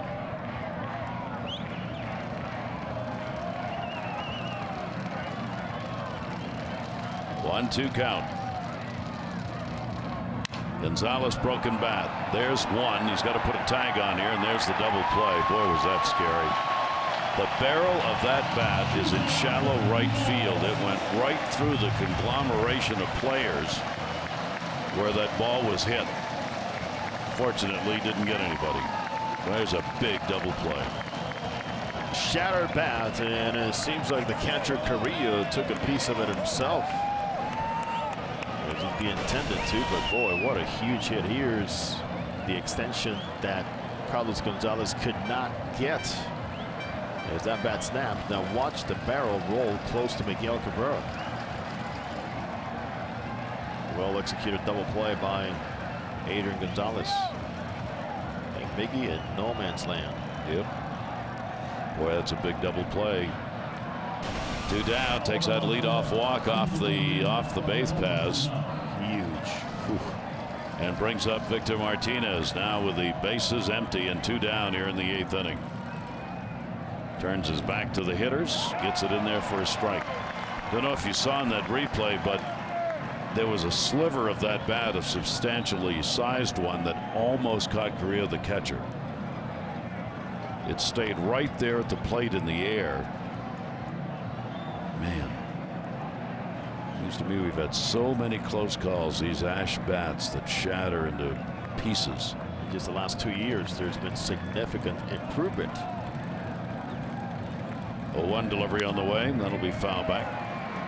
So Victor Martinez down on the count, 0-2. As Oliver Perez tries to get out of this, facing only 3.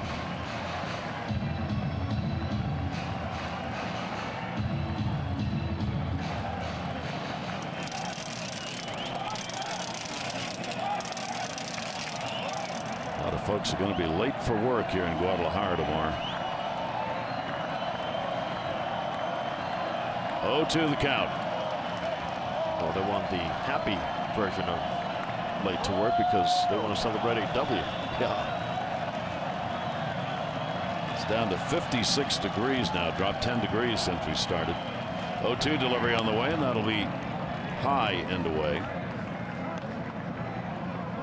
1 ball, 2 strikes. In case you're wondering, regular season, Victor Martinez over 2 against Oliver Perez. As the countdown begins to trickle down to who is going to be on the mound for Mexico to try to hold it. Fans bundle up pretty good.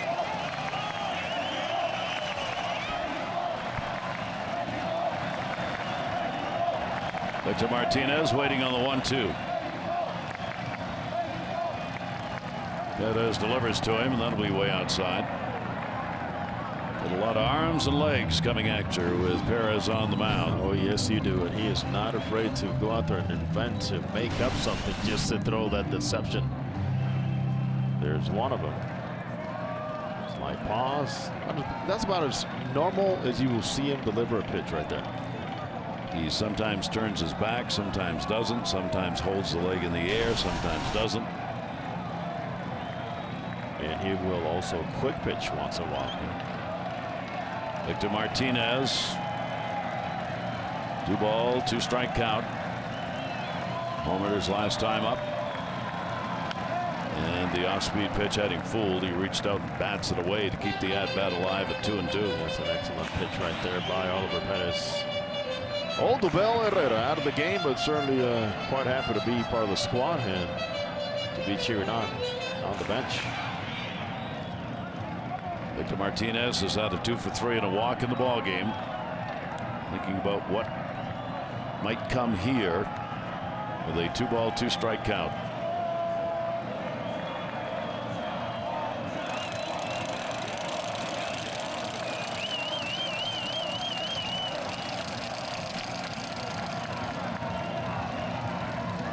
Here's the 2-2 delivery to him.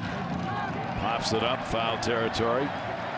Adrian Gonzalez, no play, 3 rows back. Boy, we need to put a timer at that delivery there. He must have had that leg in the air for about a full second. No delivery is ever the same, is it? Just eternity for a batter waiting and going, wait a minute, when is he gonna deliver the ball home? Throw the ball. Oliver is a beauty. He is a survivor of the game. Look how long this takes.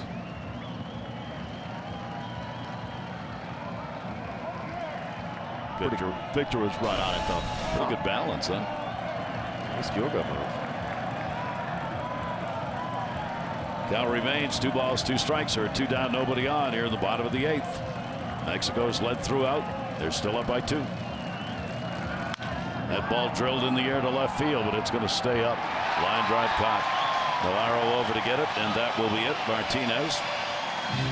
That'll be it in the inning. No runs, no hits, no errors, nobody left on base. The game's still up for grabs. We go to the 9th. Football game here in Guadalajara as the temperature cools down in the early morning hours of a Monday local time. Yafid Amador coming up. Amador with power. He's had an RBI double, scored a run, 2 for 4 in the ball game. We're in the 9th inning.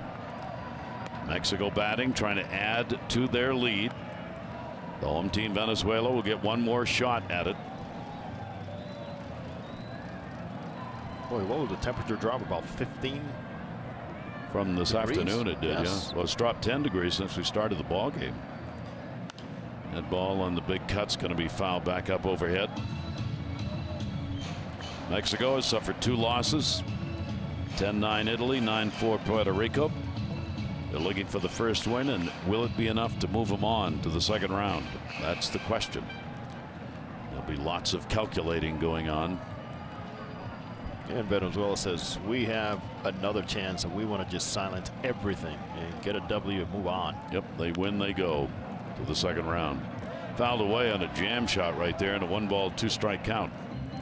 Not many fans have departed. A few have left, but most have stayed on hand. Jose kind enough to tell us there's going to be a fireworks display after the game. You know the ones that you think have left? Yeah, they left for the party behind us right here. Well, that's probably true. Yeah. And there's certainly nothing wrong with that. Amador again fouls that one back. Game has gone on long enough where the concessions, which will be open after the game, are going to do exceedingly well. We may have to make a stop there too. Always that chance. You never know. 1 ball 2 strike count.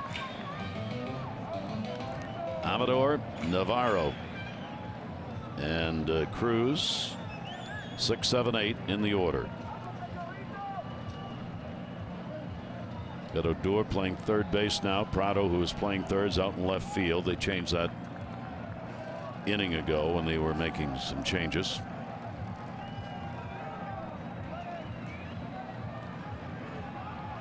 One ball 2 strike count.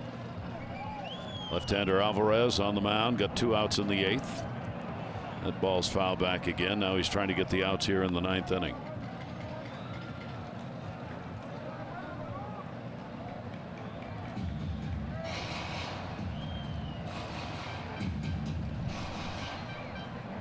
One and 2.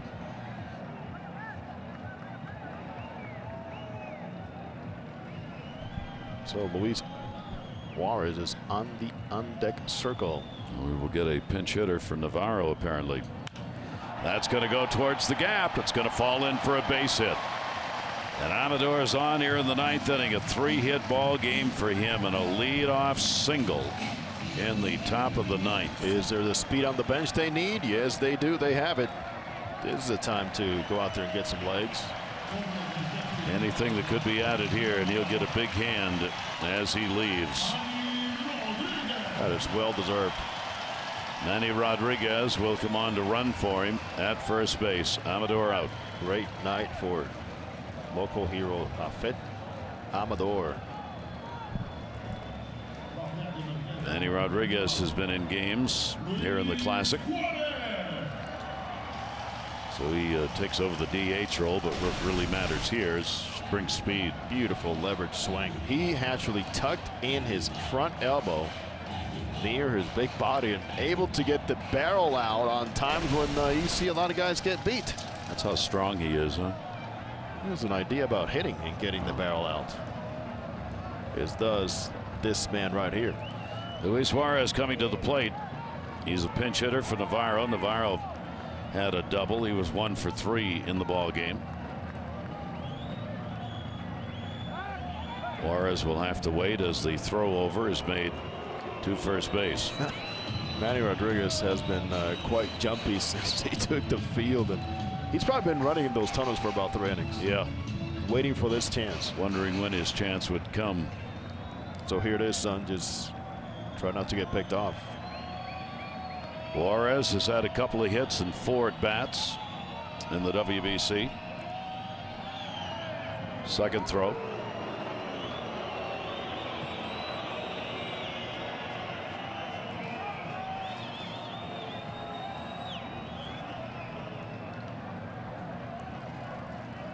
Juarez stands out, checks down the line at third. See what the signs are here. Pitch will miss for a ball. Well, you want somebody who's won a batting championship here recently, and that is Juarez, standing there 364 average. The reigning Mexican League batting champ. Short stroke to the baseball, very good low ball hitter. 1-0 delivery to him. 1 ball, 1 strike count to Juarez. 11-9, Mexico leading. Venezuela's out hit him 15-13.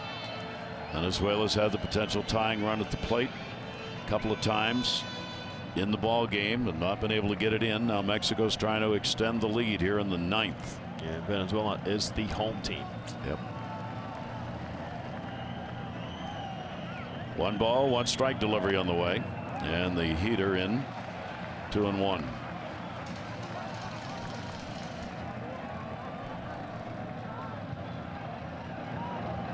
Everybody looking.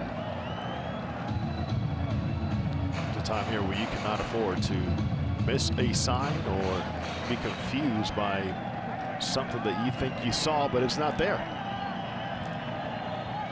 Play it safe. Bobby Magallanes, third base coach. 2 ball, 1 strike. Delivery foul back. So Alvarez will get it evened up on the foul ball at 2-2. He wanted that one.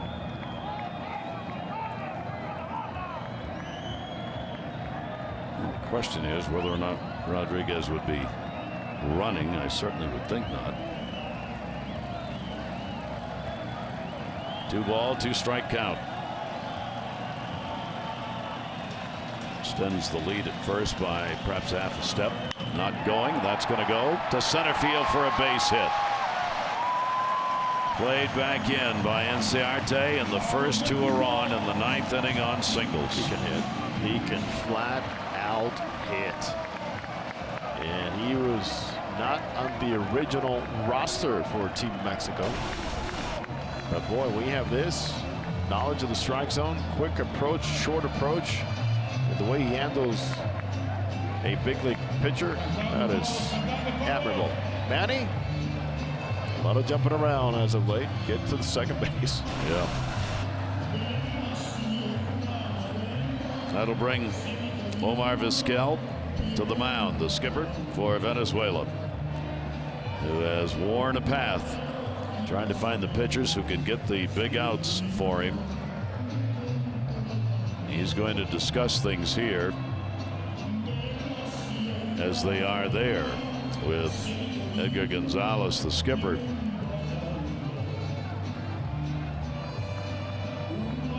No pitching change here. Alvarez will stay on.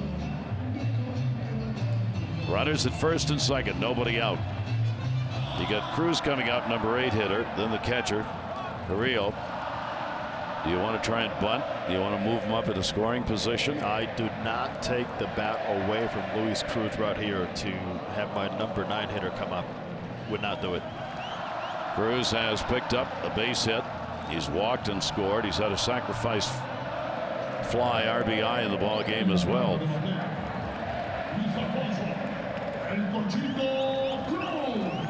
There's nobody out.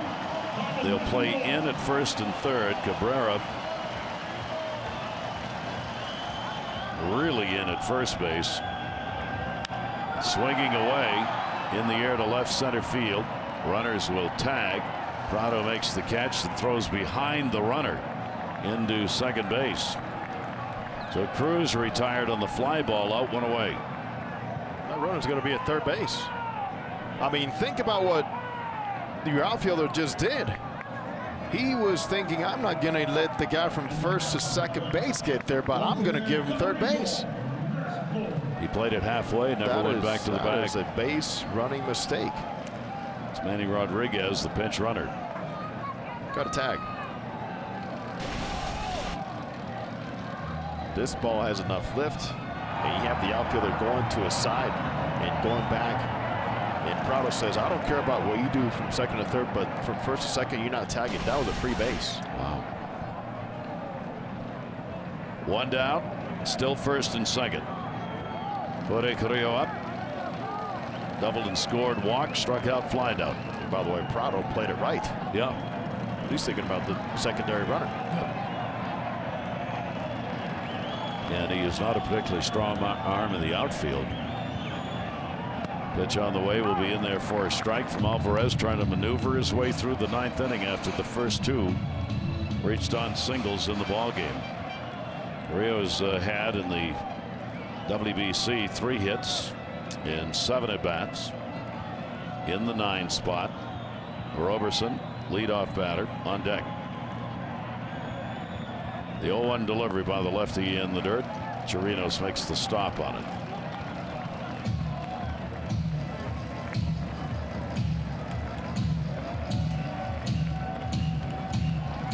6, 7, and 8 will be due up for Venezuela in the bottom half of the 9th inning when we get there. Will the score still be 11-9? Look back to second. Another one put high in the air to center. Started in. Has to back up. Runner will tag here. Catch made by Inciarte. His throw will come into second base as well. Had he been at third, that would have been a run. But he's not. We mentioned the ifs in baseball, right? Yep. It's no guarantee what was going to happen after, but certainly you take your chances. Though, and I wanted him 90 feet closer. You can see Bobby Magallanes on him about the previous play. So there are 2 down, first and third now. This one, of course, much deeper, longer run for the outfielder. And Inciarte, same thing. Hey, let's get that ball over to second base. So Venezuelan outfielders have both played it correctly here this inning. 2 down.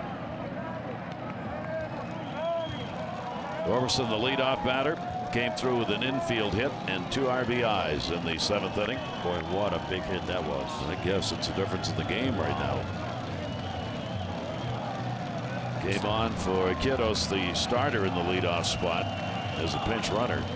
5 RBIs out of the leadoff spot for Team Mexico tonight. First and third with 2 down. Roberson waiting on it, and the pitch will be taken down low for a ball.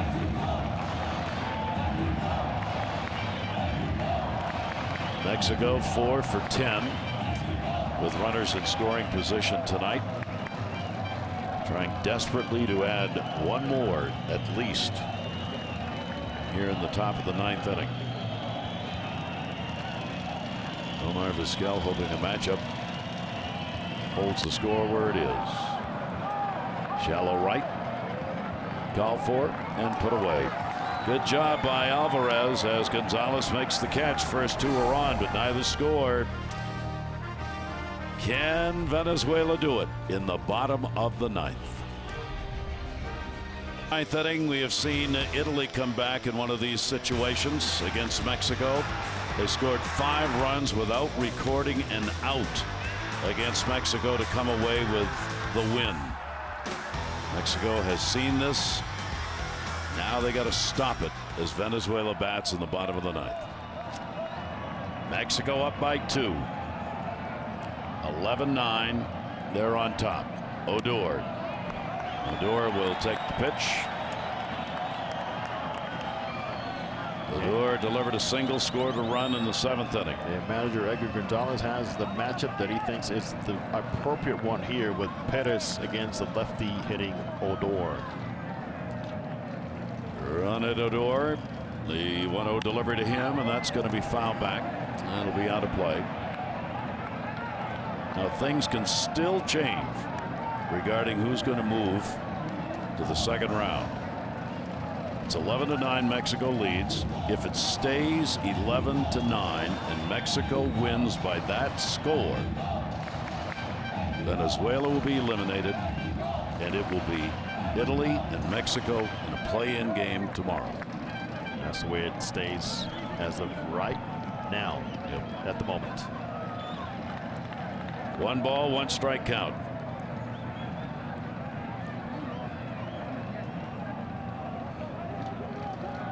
Timeout had already been taken. Middle of a windup. Perez didn't like it. He's not very happy about that. Neither is Edgar Gonzalez.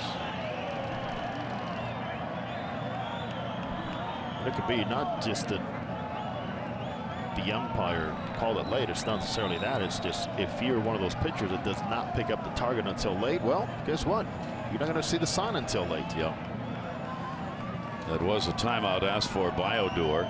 And that could be a little cat and mouse going on here in the bottom of the 9th inning. 1 ball, 1 strike count on him. Odor takes it, strike on the inside corner. No argument on that from him. And it is 1-2. Even if he swings at that, he's going to hit it foul. Great location on that slider by Oliver Perez. Oliver Perez trying to be the one to get it done. Sanchez worked an inning, gave up a hit, had a walk. He's the only reliever who didn't give up a run. Perez has not. 1-2 delivery on the way. La, how did he ever foul that off? Man, oh man. What a delivery and what a swing. Look at Odor. Go ahead. Throw everything at me you want. And look at this. Right on him. It's beautiful. It is, isn't it? It's Latin American baseball at its best right there. 1 ball, 2 strike count on Odor. Escobar waiting on deck. Little chopper. He's got speed. Perez up. Makes the play and records the out. Odor retired. 1 away. Even a 1-3 is not easy in this ballpark and in this game. Nope. With Odor running. Seemed like Perez had a little bit of trouble getting it out of his hand, and he gets the job done. But look at this. Thankfully, it is turf, and he gets a true hop. That will be it for Perez. He works a solid inning and gives up nothing. As Edgar Gonzalez goes out to get the matchup that he wants with Escobar. Due up, 1 away, 9th inning. Mexico leading it 11-9. Well, Roberto Osuna, as expected, has come on. Puerto Rico knows they're going to the second round. If Mexico can hang on to this lead at 11-9, they will be the other team to go. This young man wanted the baseball as soon as possible. Here is his opportunity. That one line, that's going to be a base hit. It'll go into the corner. Escobar will make a turn and stay. He is on with a single. He's had a 4-hit game. Escobar a double, 3 singles. And with 1 away in the 9th inning, again, Venezuela's going to be bringing the potential tying run to the plate in this ball game. And the word again comes to play here because Osuna has not been able to get away with anything he's thrown home so far. Again. Amazing. Osuna, of all people, in the appearance that he made, gave up 5 runs on 3 hits. And the pitch will be up. Inciarte at the plate. He's already had a double single. Run scored, RBI, 2 for 4. He's got a beautiful swing suited for any type of pitching. Inciarte with a runner at first base. Escobar being held by Gonzalez. Inciarte will take it. It'll be up high, and the count goes to 2-0. Venezuela wins. They are the team to come out of this pool as the runner-up. Can't blame Osuna. He's trying to be as fine as possible in trying to find a corner on that two-seam fastball. Boy, Enciade's got to be looking for one right here. Osuna with a 2-0 delivery. There for a strike. Took a little bit off yes, that. He did. At 89. And at 89, found a nice release point with a little cut fastball at 89 right at the corner. That shows you a lot of trust. Roberto Osuna. This is the position they wanted him to be in. 2-run lead, 9th inning. Swing and a foul ball. So he comes back after the 2-0 count to even it up 2-2 on Enciarte. That shows good knowledge of what he wants to do. And by not being able to find him with a fastball, he goes to a couple of short breaking balls, and he's got the count even. He even took more off of that last one at 87. What a ball game. Mexico's led throughout. They get the lead early, and they've been able to hang on to it. And they hang on to it for 2 more outs. Enciarte will step out. Osuna came off the rubber. Outfield very deep. No doubles D near the bottom of the 9th inning. 2-2 delivery on the way. Did he go? No. Santos Castillo down at third. Did not go around. 3-2.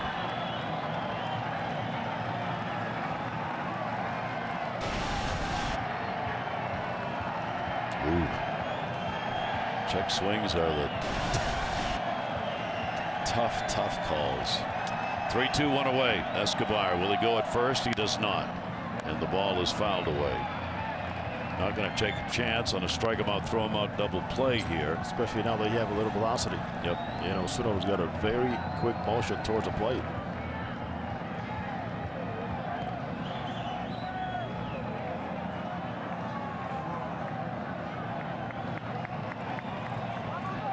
Fans just like all of us wondering, now what? 3-2 delivery again. Runner not going. He walked him. Oh my Lord. Cheering on the on deck batter is Enciate as he heads down. Now the potential winning run is at the plate, and somebody's thrown out. I think it's Gonzalez. Edgar Gonzalez just screaming at Quinn Walcott, the home plate umpire, and he's been tossed.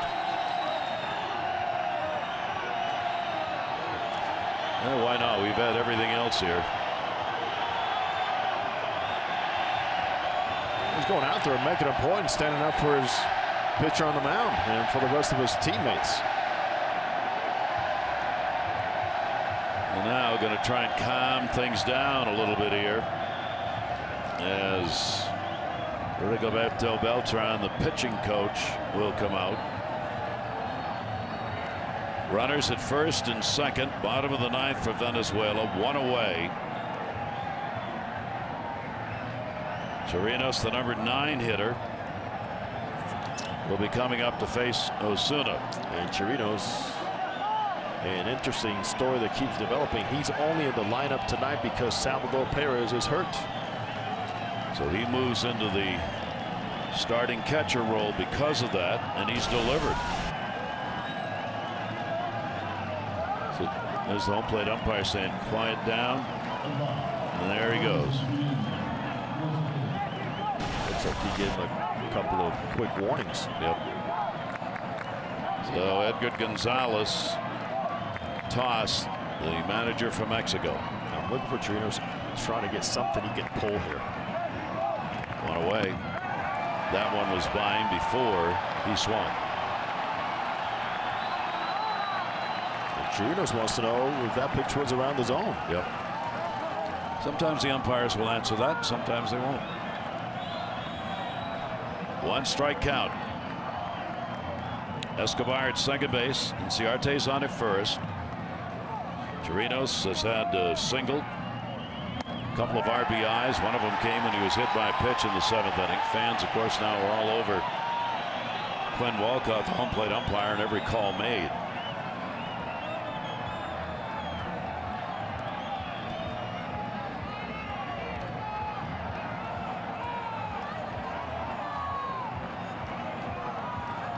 Osuna's got the sign.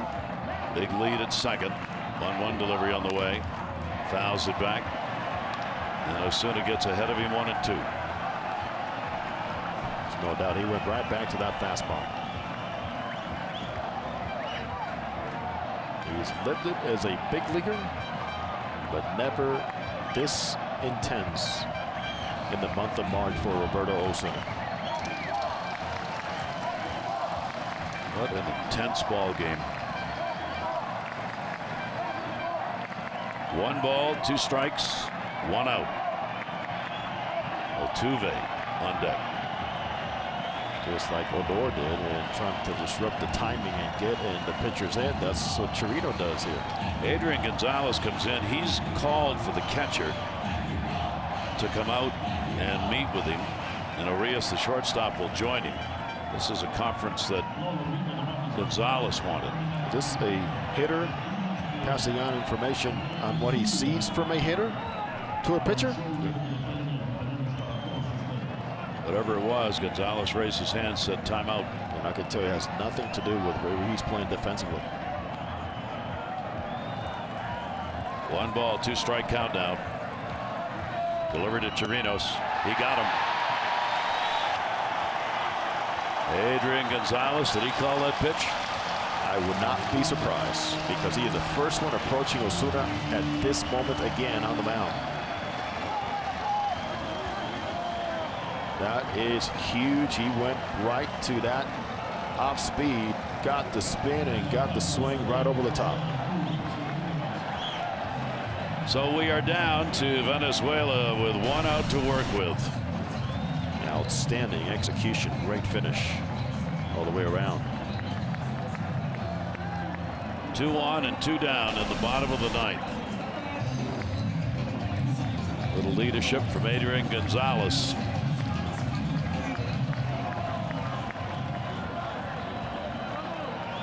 If the score stays the same and Mexico wins, play-in game tomorrow night will be Italy and Mexico.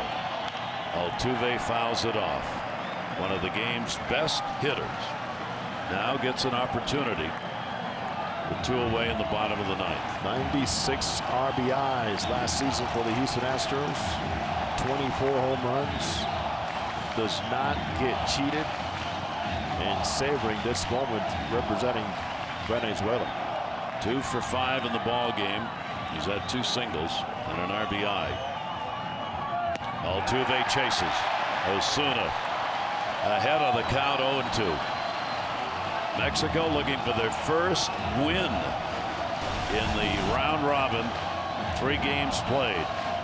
And if they can get this out, it will be enough to move them into a playoff game. 0-2, 2 down. Runners off first and second base. Delivery to Altuve is outside. Tried it there again. Why not?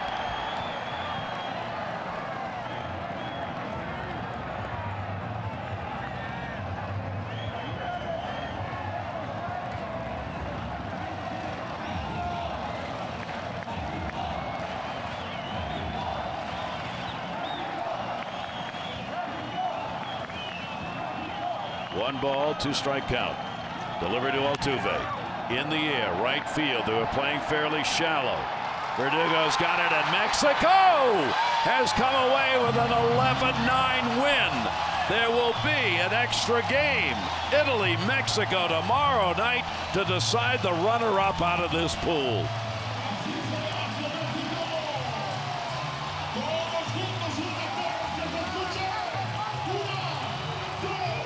And in feeling that support from the fans all night long, Gary, it took a lot of that parade on the mound, but certainly you wanted the young men again and Roberto Osuna to get the opportunity, and he thrives.